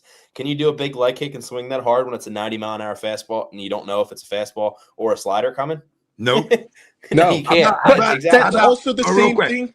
Real quick, because this is what comes down to the showcase world. And this is where I think the showcase world has been flawed for years. This is not new. The showcase world is flawed. I want everybody to know out there, because I'm going to be coming to your showcase all summer. You're a flawed showcase. Because, listen, you were asking what we care about shorts and a tee. I don't care about what you do in shorts and a tee. I don't care about what you don't understand what. These guys don't understand kids' mentalities. No matter how much I've tried to fire kids up for showcases, it doesn't work. They're 16 and 17 years old. They can't comprehend it's not a win and play on. They can't comprehend it because that's all they know. That's all the travel world has taught them their whole life. You get them up to 16, 17, and you say, game don't matter, but you do. Yep. And guess what? Right? The first, I can almost guarantee you, and I'm not speaking for every college coach in the nation, right? And I will say this: the first thing a coach is going to evaluate you on is how you show up to the ballpark, right? Because these coaches are how you get off the bus. Yes, exactly. Are your parents carrying your bags? Are you carrying your bags? How do you interact with your teammates? Are you isolated from your? Are you isolated from your teammates? Right, like. And I'm sure we're going to touch base on this later on. I don't want too much. I know guys who I feel like they were 17 and they were still sitting in the back of the car. So, getting a bottle from their mom in the middle of a game. That's another thing, right? I could go on and on about this, like recruiting wise, right? And Joey, I'm sure you can too, because we're kind of fresh out of the college career, right? But Mhm. like moms and dads, right? Make sure your kid has everything from a young age. You got to teach them from a young age. My parents did the same thing. Take care of yourself before the game, so that way during the game you're not going to mom and dad asking them for a red Gatorade and a freaking hot dog, right? Like these kids, it's nothing new when you see a kid show up to the field, play, and like in the fifth inning of a game, of a showcase game, right? Of a showcase game, you're asking mommy for, mommy, can I get a Gatorade and a water? Because I forgot mine. No. Because I guarantee you won't forget your jersey, your glove, your sliding mitt, your elbow guard, the 12 different accessories, right? Your cleats, your bat, all this stuff. You won't forget that. But You'd be you'll surprised. forget your water. Right? Like that's the one thing. Like these parents have to teach these kids from a young age, right? And we've been talking about the coaching part of it as well. These parents as well have to realize, teach your kid from a young age responsibility. Because if this kid is showing up without water, how is he going to show up in college when he doesn't have mom and dad there for him, right? Or in high school road games when parents can't come because of work. How are they going to show up with missing water, or God forbid they forget their jersey, right? In college, Joey, I don't know what your rule was in college, but if you forgot your jersey, you couldn't play, right? Oh, if you forgot your jersey, the whole team was running the next day, and Yeah. No, you weren't involved in the running. You were sitting in a chair off to the side watching your teammates run because you forgot your uniform. That's what it was in college. You got some teammate with his head in a trash can, and he's saying every cuss word under the sun because I just forgot your jersey. 5 laps of Indian runs around. Joey decided he wanted to leave the jersey in the dryer. Yeah, my bad. Right? Like these kids, like moms is bringing them waters and Gatorades, right? Dude. I've been on the higher level than you guys in terms of the coaching. Not higher level, just older kids for longer. Yeah, it absolutely happens. It absolutely happens in both dugouts. You know what I mean? Both dugouts, you see the Paul come over. Yeah, you know what I mean? It's like, you Paul in your pocket. You knew it was 102 out. You knew it. I mean, get it bigger, cooler. Like everybody tells you to stay away, but you can't help yourselves, right? And listen, it's instincts as parents. I get it, and it's very hard to turn off handing something over at 12 and being told you can't anymore. Very hard. I get it. So me personally as a coach, I never really cared about it because I'm focused on what we're doing there. But I'm also not at the college level where I'll smoke you, or the high school level where I'll smoke you. I just gave you a jab. If it's happening in travel ball, like you just want to. Listen, I grew up with a kid whose dad would bring him to the game and give him $20 for in between games and drive somewhere else, right? But listen, kid's a great kid, but his dad is also a great guy. But like he's one of the most responsible people I've ever met, right? But you get like my dad, he'd send me to a game with, literally a beach cooler full of waters. And he said, if you get thirsty, just grab one out of the cooler. You'll be fine. You'll survive. Yeah. Yeah. We don't need a full course meal in between games. Like, oh my God. Yeah, we'll get into these in other episodes down the road. Right? I see you eat a hot dog. You're sitting right next to me on the bench. So. Yeah, come out because you want a lot of. You're gonna go to Brad. That's what you're gonna do. We're gonna eat the whole rack of chicken fingers and fries. Hey, let's eat the whole pizza. But me and Jeff were on a trip one time. I felt like the whole pizza was ate, and we had to go play. Again, it's gonna age well. I said we're getting shut out on the ride back, and we got shut out. Right? I said it on the ride back. I knew it was happening. Like I eat a lot. I want to go take a nap. Like, how do you, and I say to the guys all the time, how do you expect to compete now? You literally put the deli out of business. You put the deli out of business. There's no meat left in the deli. And now you guys think you're that good at 15, 14 that you're going to go roll somebody right now. As you got rolled by the Bad News Bears. Like, we played the Bad News Bears. We're going to be rolling down the first baseline. And we got rolled by the Bad News Bears because everybody, you would have thought nobody on the team ate ever in their life. You literally would have thought this one time that nobody's ever eaten before. Like it was the final supper.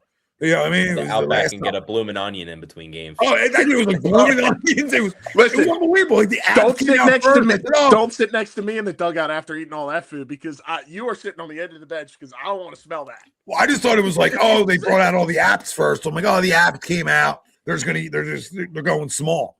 You know what I mean? And then the subs started coming out. You know what I mean?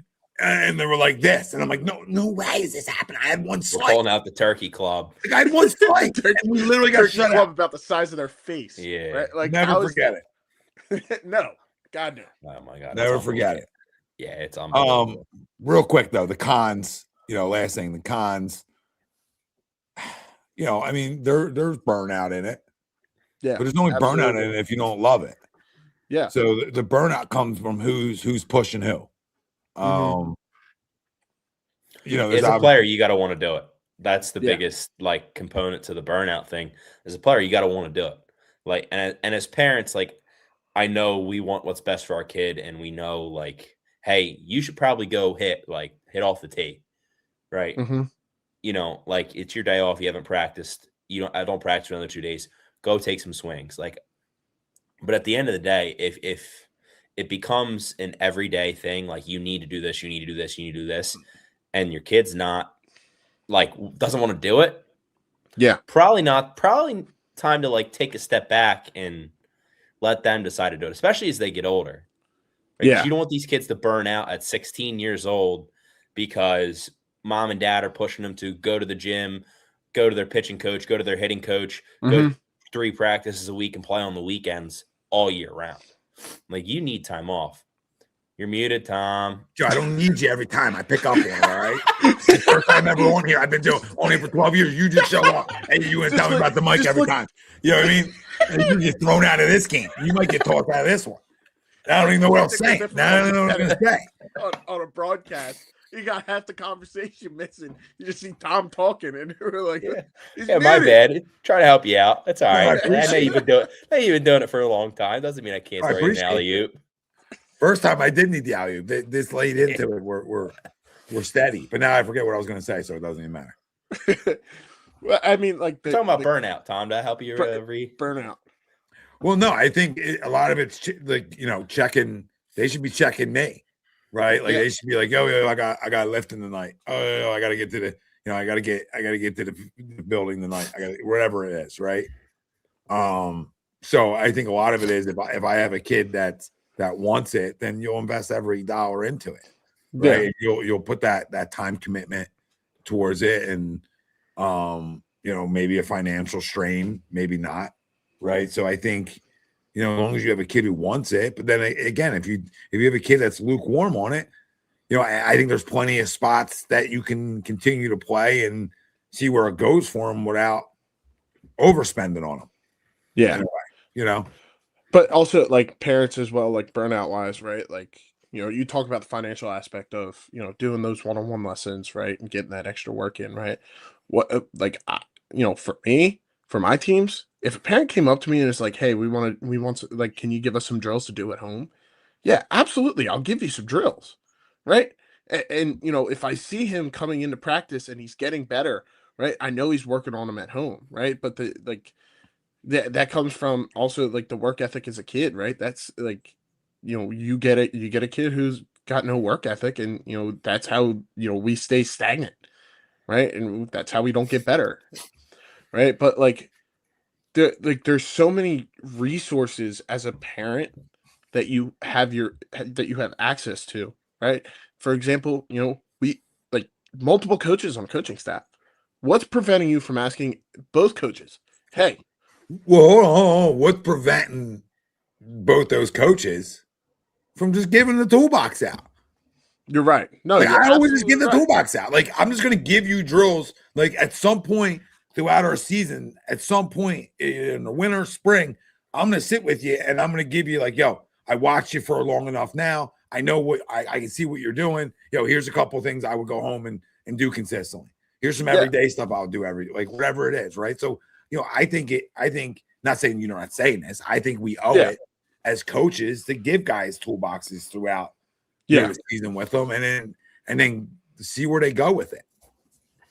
Yeah, and like one of the cons like I've seen is right, like you've got these kids who are being burnt out, right, and that flame and that love of the game, you got to find something that ignites it. And I think a lot of that, the flame going out, can be a part of the coaches as well, and and I'm falling back on the coaching aspect of travel ball, right? Like we've got these coaches who are, running these kids into the ground, using running as a punishment, right? Like kid makes a mistake and goes and runs, right? Like, for me, I was never the biggest runner, right?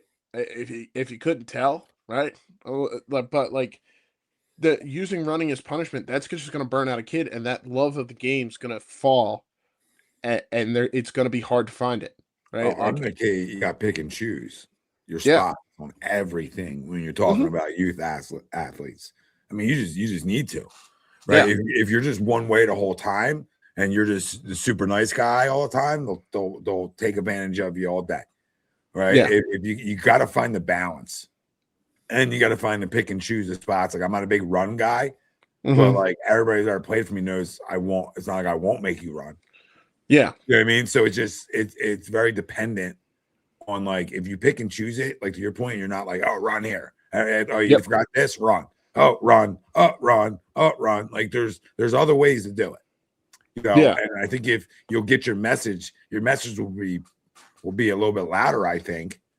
When you pull out the wooden spoon per se, right? yeah, Like when mom whips out the wooden spoon, says you're gonna go run around all around here, right? So I think it's very similar. Like if you're always getting in trouble at home, you're gonna avoid everything, right? yeah, But if those spots sort of pick and choose themselves, and it maybe makes more sense to you. yeah, Maybe you can I wake think up to it a little bit more. I think the problem in like using running as a punishment comes from like you said, like pick and choose your spots. When are you making them run as a punishment? Are you making them run because you got smoked and you got no hit 2 times on Saturday? Right? Is that Well, why you're making them run? hold the phone, because that's all dependent.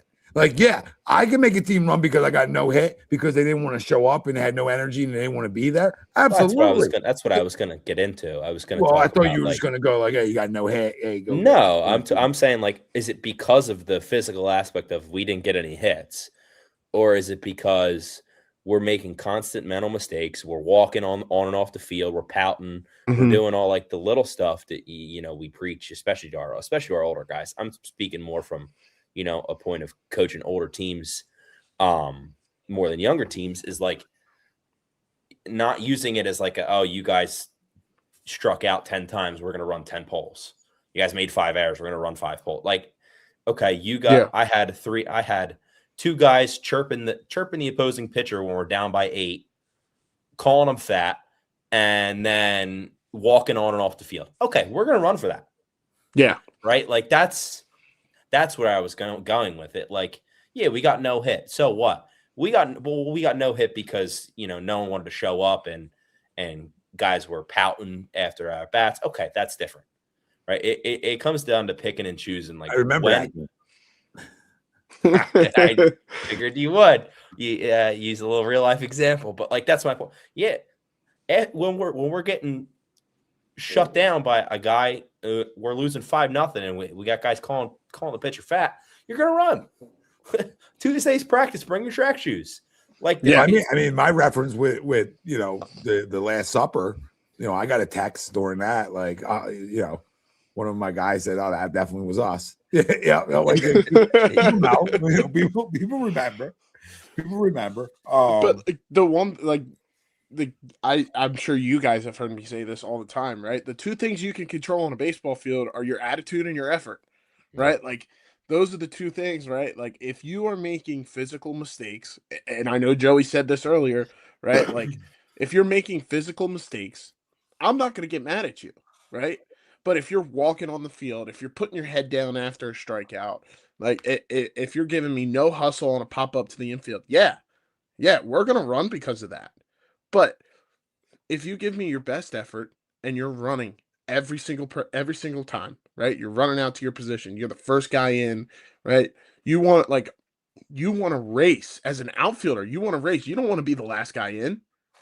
You don't like if you were showing me that hustle, yeah, I love it. Right. But the second you're walking off the field, or if you have a bad inning, you have a bad strikeout, or a pitcher or an infielder makes multiple errors in an inning, right? And you start walking with your head down, right? That's the part where I'm gonna be like, I'm gonna, get into you a little bit and be like, hey, listen, we gotta figure this out, right? We gotta be better. We gotta, we've got to be able to focus on the next pitch, focus on the next play, right? I say this all the time. Baseball, the reason why baseball is one of the greatest games is because we get to wake up and do it all over again the next day, right? And if we focus too much on the negatives, that's when we compound mistakes, and it just becomes a landslide, right? We really need to focus on, right, like our attitudes and our efforts. How are we towards our coaches, our teammates, and the umpires? Treat people with respect. That's all I ask. I Yeah, think I that's think- such a big problem now too. I think in the landscape of where we're at, and again, I'm going to go back to the high school baseball and that age kids, because that's what I deal with the majority of the time. The world that we live in now is so I'm going to talk shit, and even if we're losing, and even if I have nothing to back it up, there's a level of being confident and having that kind of swagger about you, and just being arrogant. There's a big difference with that. You got to play with confidence. You got to play with a little swag. Yeah, I'm the best player on this field. But if you're 0 for 2 and you're saying that the pitcher sucks, and he struck you out twice, maybe don't. And I think that it's just become such a glorified part of the game now, because you see viral clips of guys talking in the dugout, guys are getting mic'd up, and I think, listen, at the college level, it's one thing, because I'm not going to sit here and act like I wasn't one of those guys at the college level, but at a high school level, especially at that age, when you're in front of you're playing in front of people, you're trying to make a name for yourself as a baseball player. You cannot be the guy who hasn't played yet, or is batting in the 12 hole and is 0 for 3 with 3 punchies, and you're calling the pitcher trash. You just can't do that. And I think that it's become not accepted, but people are just it happens. You can't go through a travel baseball game nowadays with kids chirping each other. And I'm guys, just play baseball. Yeah. You're never going to see these kids again after the 7-inning game. It's not personal. It's not a rivalry. You guys don't know each other. Just play the game. I think the last thing I'll say here before we get out of here, right, is just quickly is I think a lot of older guys don't value one-on-one time with a baseball guy. And I think over the years they've gotten away from it, where I remember years back, I feel like older guys were always still getting one-on-one work. I feel like older guys now feel like they can just go do everything on their own, and have it all figured out. And I think it's really plateaued a lot of players on what they could have been if they, carried on past 15 and stayed consistent in the process all the way through, instead of taking the process to 14 and being I'm older now, I can go do it on my own. He's smart enough to do it on his own. Okay. And I'm not saying it hurts guys. I mean, every player is different. But I think the one thing that just being in the one-on-one setting longer than I've been, I guess, air quoted in the team setting, is the value to that. The value of, if you got the right guy in the cage with your kid, the value that you get out of that. And not only on the field, but off of it. To go back to what you guys were just saying about arrogance and cockiness, and being a confident, cocky, but not an arrogant prick, right? And I think that a lot of that factors into who you working with, right? Is he teaching you toughness? Is he teaching you resiliency? Is he talking about the mental side of the game? All that stuff is so important. I say it all the time. I think the mental side's more important than the physical most of the time here. 1,000%. And it's not guys don't have tools. We see guys all the time with tools, and some guys just can't put it all together. Well, why? Maybe it's up here, and they don't have that message to them anymore because they think they're 15, 16, or 17, and they don't need the one-on-one work anymore. And I'm not telling anybody that they need to, have a one-on-one trainer 52 weeks out of the year. That is not my conversation. My conversation is, I'll get to somebody 25 times a year. That's where I'm at with it. Like I'll make a point. I'll make a point to get to my guy. And that's how guys have treated me through the years. Is guys make a point to get to me at least half the season, at least half throughout the year. Big focus in the wintertime, obviously. School ball starts. Maybe you get them once every 2-3 weeks. Okay. But because I want to be able to talk you off that ledge in after your first 2 weeks of the season kicks off, right? In April. Like I want to be able to tell you, bro, like, okay, let me see some video. Let's get in the lab and work on it then. But then let's talk about here or whatever we need to talk on. And I think that is what's missing so much. And I don't think enough kids do it. And again, I don't count everybody's money. So I'm not here to tell people like, oh, you got to, max out every credit card to make it happen. No. But, I think you do, kids put all this money in the gyms and all the other stuff, which is so important, right? But like, I can get you a home gym to do the same stuff at and save a ton of money. You go in the gym all the time. Right. And like, there's other ways, there's other parts of the puzzle besides just the physical. Yeah. And I can speak freely on like high school guys I've had in the high school season, man. A lot of our lesson is here. Like we ain't doing all the freaking drills we're doing in the wintertime. I'll tell you that. Because now it's like, okay, well, what's going on with you? Like, what did I say? What did you like? What do you feel? Like that's those conversations. Are you confident? Right? What are you seeing? You see a lot of fastball. You've seen a lot of all-speed pitches. What do you feel like they're throwing at you? They're the conversations you have that time of year. The kids need, and I'm telling you, the older guys have avoided it for whatever reason. I don't know. And that's one thing that's absolutely changed in the last 7 years. Absolutely changed from when I first got into this, and as time's going on, as that's become non-existent. And that is what's wrong, I think, with the education of baseball. Right? Like some of the IQ stuff we see, because I think back to this whole thing, when guys get to 15, not every player, that isn't the conversation, right? Make things very clear to the masses at times. But the guys, right? The ego gets involved in getting better and wanting to listen to somebody, right? That's not their friend telling them how good they are or whatever, Sometimes we also have to really like look in the mirror. Right. And take other people's words, right? Like when somebody's telling you to work on something, don't take it as an act of criticism. Take it as an act of, hey, we're trying to get you better. Right. Like if you've got a coach telling you something that they've seen in a game and it's a thing that, you can work on and you can fix. Don't think the coach is telling you, hey, you stink. You suck. You should never play the game again. No. Be like, hey, okay, thank you. I appreciate it. Goes back to, adding tools to that toolbox for these kids, right? Like we're not trying to criticize you. We're trying to help you get better and be better quality baseball players and better quality athletes, right? We have lived our ship has sailed on playing, right? I can't speak for Tom and Joey, but for me, my ship sailed, right? Like you can't speak for me. But like we have to realize like we are here to get you better and the things we've experienced along our playing careers and along our coaching careers, like we're not criticizing you. We're here to we're in this industry to get you better. Oh, Nick, I mean, what have I said to guys? I mean, hopefully you've heard it. I said, guys, we got the knowledge and you have the talent. We have the information, you have the talent. Yep. So if you're telling me that somebody has the answer to the test, possibly, I'm not going to go talk to them. Yeah. Like somebody told me they got the answer to the test, right? Because they're smarter than me, but I'm not going to go talk to them and figure out what that answer may be. Okay.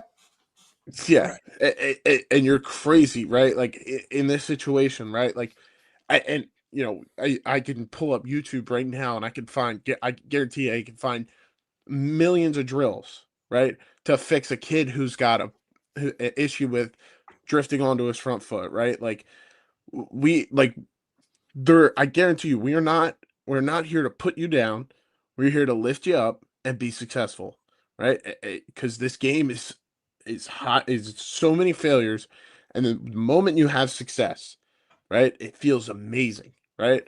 You hit a home run, right? After going 0 for 12 in the past 4 games or 3 games, right? And you hit that home run, it feels so much sweeter. It feels so much better.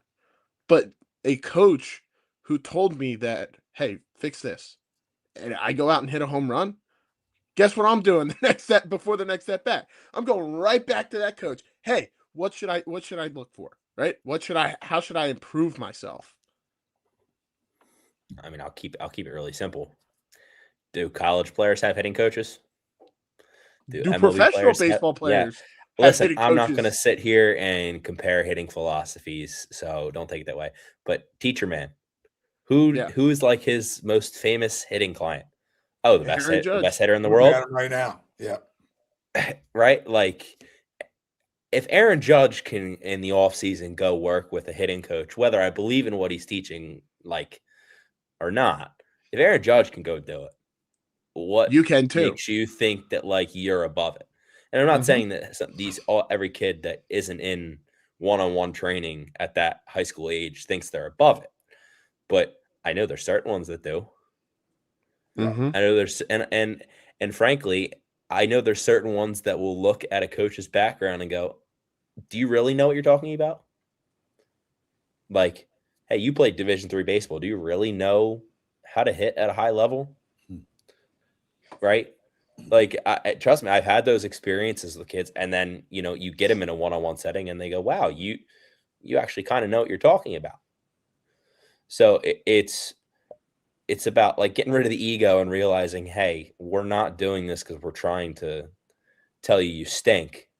Best hitters in the world. It's like we say to the younger kids all the time: the best hitters in the world hit off the tee. Why wouldn't you hit off the tee? Well, I mean, somebody looking up where somebody plays, and you're talking about a big leaguer who's 6'10" and a half that goes to a guy that's doing hitting lessons in jeans, and he's 75. So I would tell anybody that's like, hey, looking up where people play to dictate their knowledge of hitting, you're doing yourself a major disservice because some of the best players in the game can't teach you how they do it. They cannot. And I stand by it. I don't care. They cannot. The guys that came easy to, it's harder for them to teach you than it is for a guy that had a grind to become a good player. Than it is for a great player that it came easy to be able to teach you better than the good player who grinded his ass off and had to work and learn everything he did. Like, come on. You know who the guys are that popped out the womb that could drive at 425. You knew those guys, man. When if you ever played with guys younger, that you just know he's different. Like, yeah, he's different. He's a different one. Shohei Ohtani might have the worst swing of all time, and he hits all time. He hits out pitches off the plate away 450 feet pull side. Yeah, Tom, I got a question. Is that coach in jeans also throwing with gloves, and are those jeans capris? Probably. He's throwing BP with the glove on. Probably. You got to keep me centered. No, but like you can have like these guys, these coaches are, they have their ability to teach and their ability to coach, right? And like everybody has a hitting coach. Everybody has. I'm good, man. That's great.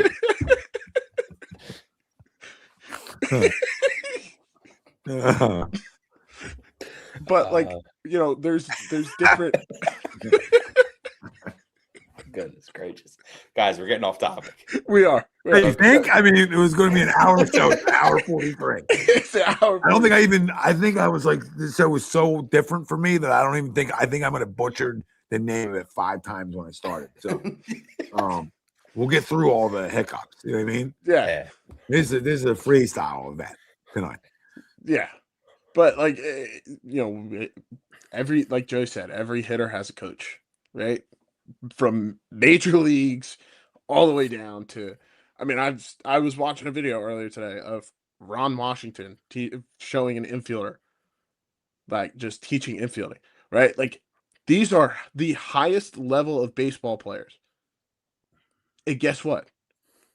They're still learning from these coaches. And guess what? Those coaches are still learning from other coaches. Oh, I Right. tried pulling the Ozzy Albies to kids like a year or two ago.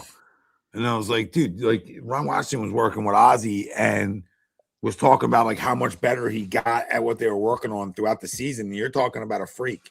You're talking about Ozzy Albies, like probably woke up, switch hits, can it, 15 from each side, right? And it's just a freaking pick wizard at second. So it looks pretty easy to Ozzy. You know what I mean? Look pretty easy to Ozzy. And Ozzy still was working on getting better at something throughout the year. Oh, okay, guys, but you who are batting 285 on the varsity level, you're good. You're good.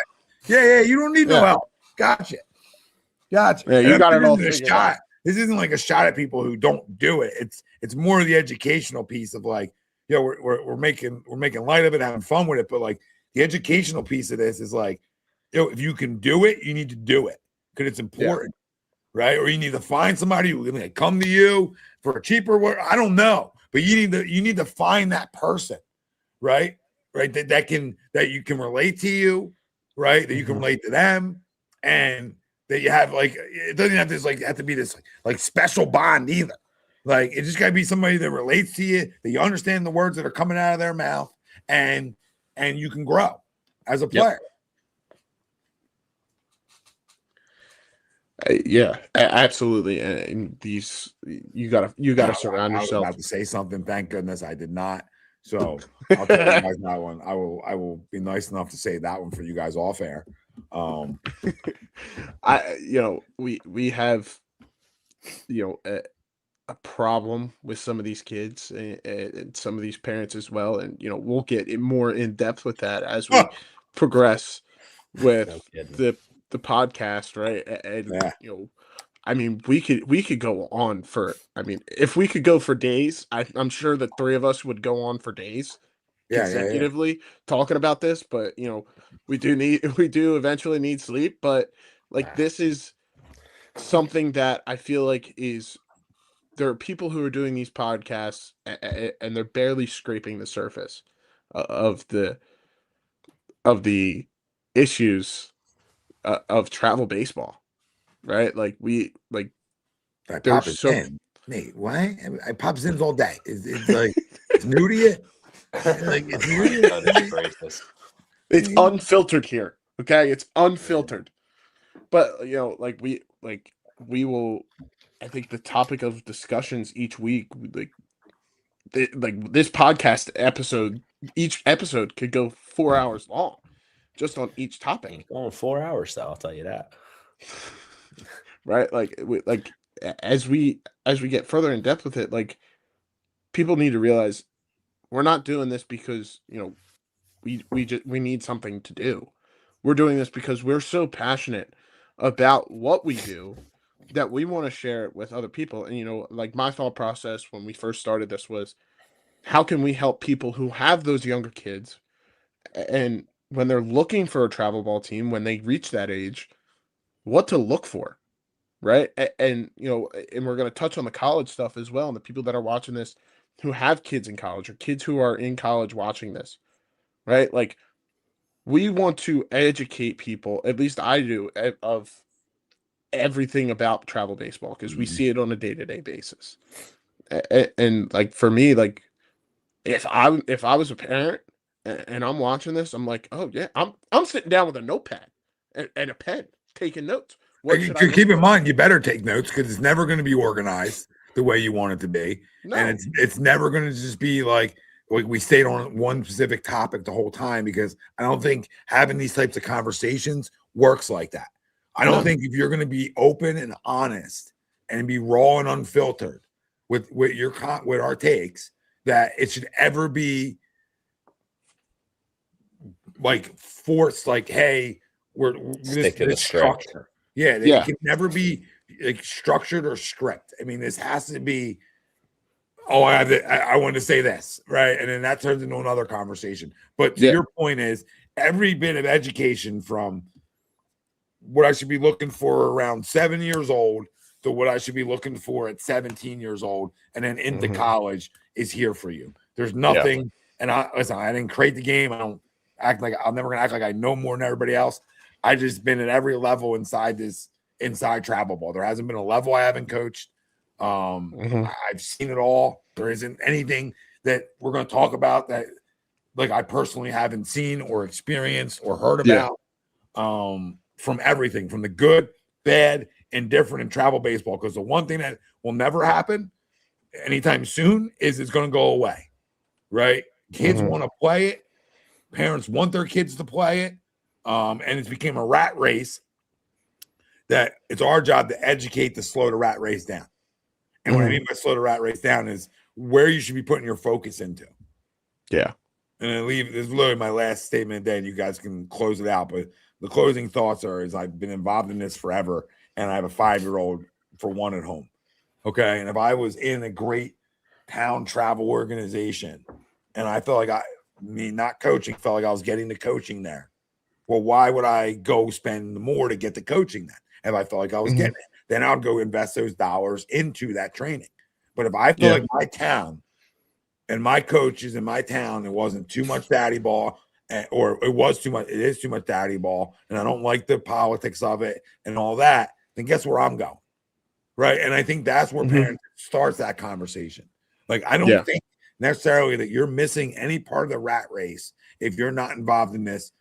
It has to be a travel organization from 8 to 12 that you lost something, unless you're not in there getting the one-on-one time that you should be putting that money into that. Yeah. Like, I feel like you don't miss anything from 8 to 12. And maybe I'm wrong. And, but again, I really don't feel like I am on this one. You know what I mean? I really feel like if you have a really good town travel, like, again, each age is different. Each coaching group's different. But if you got a good one, then you're in a good spot. But a lot don't. And that's the problem. A lot don't. And, that's why Little League has been what Little League is, right? Because when you're talking about volunteers and you're talking about getting the right people to do it, they don't get it. So that's where travel ball becomes, a big need for these kids. Yeah. To be able to get that development. But I'm more strictly talking about there is town travels out there that are really good stuff. And kids get better and teams grow and they play all together. Like, how can you ever tell kids to break that up? Just like I don't think any travel organization or town travel should tell their kids they're not allowed to play travel baseball. I don't think that should be allowed. Like, you shouldn't be allowed to say that to a kid. Just like I shouldn't be allowed to tell a kid he can't play town travel or play Little League. You know what I mean? I should be fired that day for making a statement like that. And vice versa. If kids can pull both off and kids want to get more, why are we stopping kids from more that want it? We just talked about it. Some kids are going to be hungry for this, and some kids can't get enough. So allow those kids who can't get enough to try to see if they can get enough. Like, what are we doing? What are we doing to kids? We all want to have these ego trips. I dealt with it with Marlton. I don't care. I'll just say it. I dealt with it with Marlton when my guys were younger. They said they had to choose. Well, guess what? I told them they didn't. And guess who you lost to? The person who said you didn't have to choose. Are we going to choose dads that are demanding we choose? Or are we going to choose a guy that has no son on the team? And we played for him for 2.5 years. Who are we going to choose? So you can put yourself in a real bad predicament if you go that route. Now, I'm not saying those guys are still there, those coaches or anything like that. But that's what happened, 5-6 years ago. That's what that's the demand they made. The travel players who wanted to do both. They made demand. I never once, as an 8 to 12, said, like, parent goes, we got Little League. Okay, go. He's got to make his requirement. They put the requirements in. So, like, what are you going to do in the travel world? You're going to tell him no? So now he loses districts. He loses all that stuff in the summer that kids look forward to. And you're taking it away from them at those ages where we talk about why did you start playing? Why did my 5-year-old pick up a basketball or a baseball or anything he picks up? Because it's fun. Like, let's not forget why we do it and why we started this back to the original thing. But yeah, I mean, we can rant all day, man. I can rant all night about this stuff because, and there's a lot of guys out there that do a terrible job. Yep. And you can know who they are, man. Like, you can know who they are. Like, anybody Any organization's social media that's built around look at my coaches' faces is an organization that I gotta rethink. That's all. You can decide on that at the end of the day. But if you got organizations that you're based on their picture, like that ain't no. That's about me then, isn't it? Yeah. It should be a little bit about us. So, I mean, just read through the tea leaves on where you're at once in a while to people. That is my advice. Because I see it all the time. I'm out there. Now, I love the videos. Where coaches are mic'd up teaching. Oh, I love that. Love that. I don't think that's making it necessarily about the coaches. It's trying to teach and showing how you teach, which, again, we say this all the time, man. I can see what you are around me, but I don't know what you do when the door's closed. So you can mic yourself up all day, and you can sound like the smartest guy in the room. But when the mic goes off, do you still coach? Mm-hmm. I don't know. Yeah. So it was cool while I was on. Really sold me. I'm just saying, man. No, you're right. You're absolutely right. In the marketing world, I see right through the BS. Like, nope, I'm good. Yeah.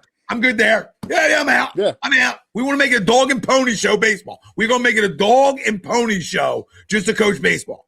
Because we're going to make a claim that we do it better than everybody else because we take pictures of our coaches and look at us, right? And we're all, the whole country's mic'd up that we're the funniest guys in the world. I'll mic the whole country if we want to do the mic'd up game. I literally was my promise to the travel ball world is I'll mic all of you if we want to really make this a thing. Like mic up coaches because we'll go viral the first weekend out. Weekend out. I promise you it's viral. I promise you. Because the guy at MSI who can't bend over is going to get snippy. I know what's going to happen. You know what I mean? We'll have it all mic'd up for you so you can see how rude some of these guys are. We'll have it. Yeah. And then we'll have the fireworks that precede it. All right? The 4th of July happening in the end of March. You know what I mean? Mm-hmm. So I don't know where I'm going with that. But again, the mic'd up, listen, it's good, but the whole point is to educate, right? So I'm trying to like use this as funny, but to educate, like read through some of the stuff. Yeah. Right. Because what you see outside isn't always what happens behind closed doors. That's all. Mm-hmm. You know Don't have a quick trigger finger.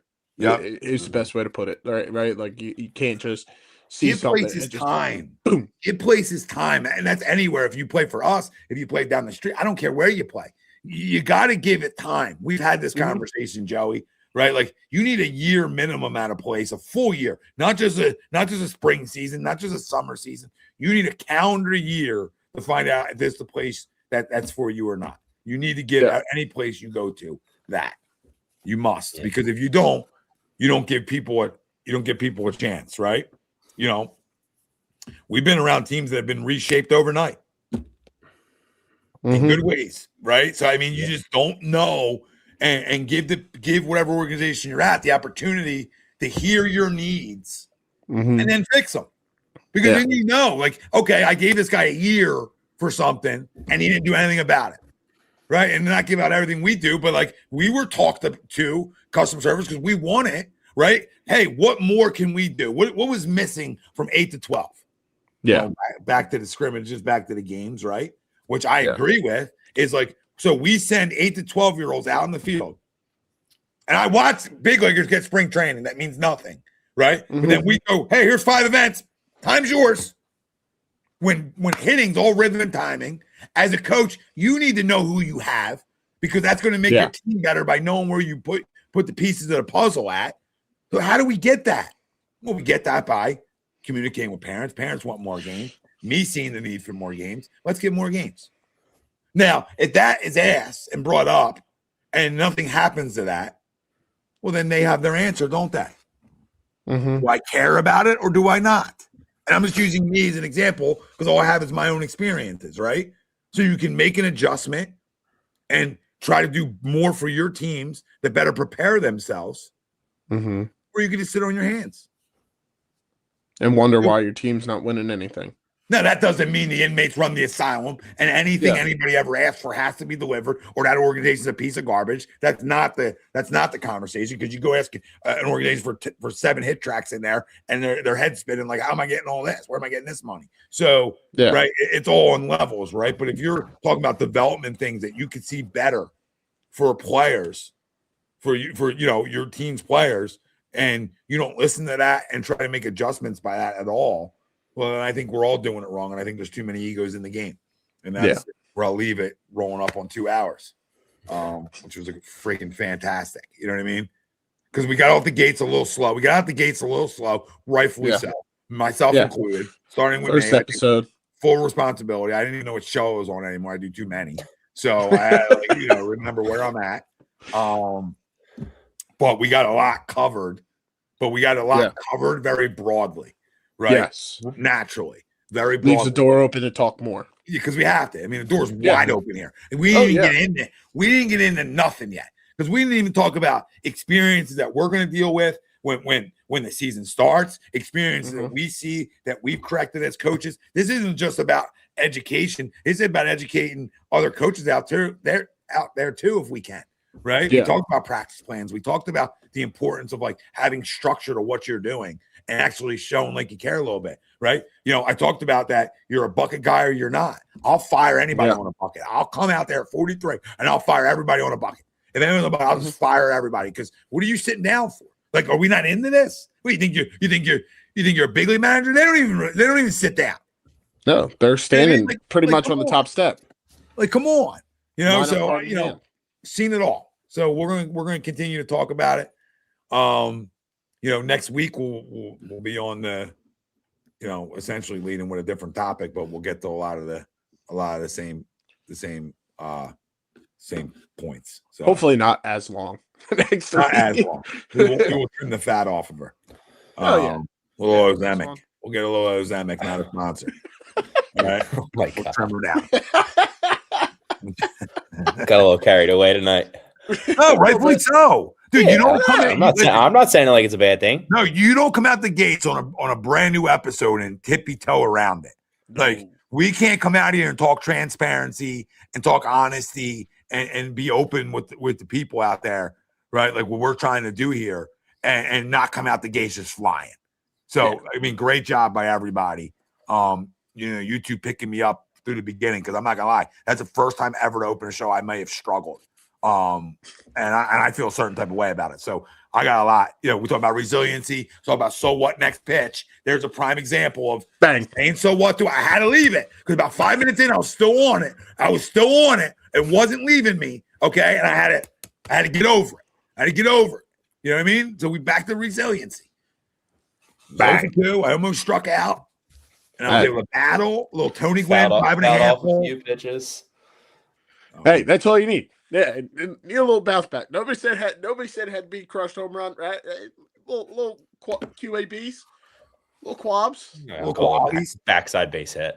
That's it. And then I think the biggest part of that conversation was we're going to be accountable and we're going to be honest. And there's another example of just throwing myself right under the bus, because it is the A2D Travel Ball Podcast, not Travel Baseball Podcast. So you know what I mean. So. Yeah, I was struggling through it, and I felt it. I absolutely felt it. So I appreciate everybody out there. Unlike Joey, not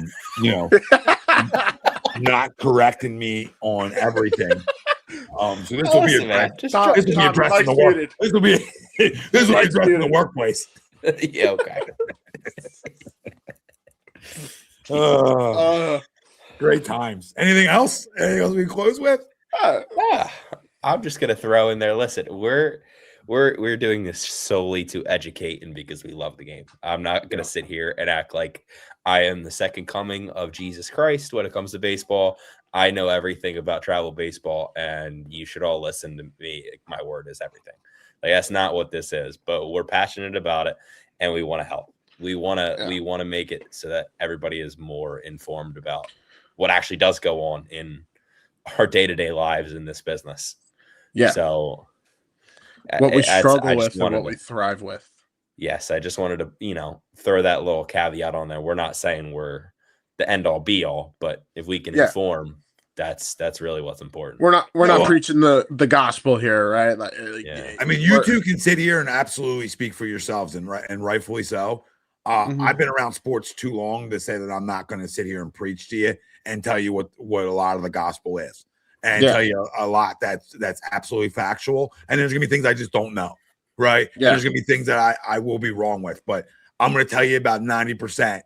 Like, I've been around it too long. You know what I mean? And that's, you guys haven't, right? Playing in it and being in it are two different things, really. You're getting your taste of it, you're learning it, and you guys absolutely nail it tonight. You know what I mean? But be humble, and I'm humble too.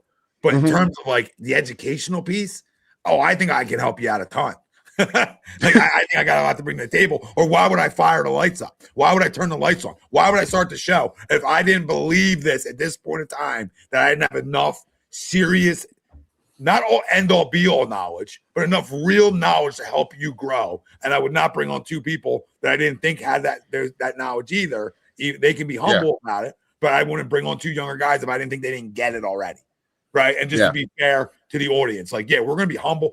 We don't have all the answers. We should put a fucking disclaimer up there. Excuse my language. I forgot that this wasn't Wednesday night, but again, don't care too much. All right. It's just language, but we should have a disclaimer up on the top that literally just says, like, hey, don't know it all. You know what I mean? Hey, we don't know it all, but no. Hey, get it on a t-shirt. Put it on a t-shirt.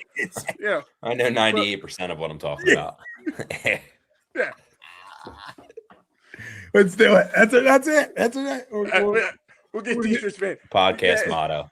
Podcast. We don't know it all. Don't know it all. But most of it. Everybody who joined us, we love you. We appreciate you. Thanks for tuning in so long. Yes, thank for you. The first episode ever, especially Nate, who's our first time, long time here. First time, long time. Love Nate for chiming in the whole time. That's Joey Staff. That's Nick Sylvester. I'm Tom Arnone. Can't appreciate y'all enough. Hit the like and subscribe on your way out. And remember, every Monday night, 9:30, you can catch us live, Facebook, YouTube, Twitter, and everywhere you get your podcasts. We're uploaded there. So go download them too, baby. Go download them.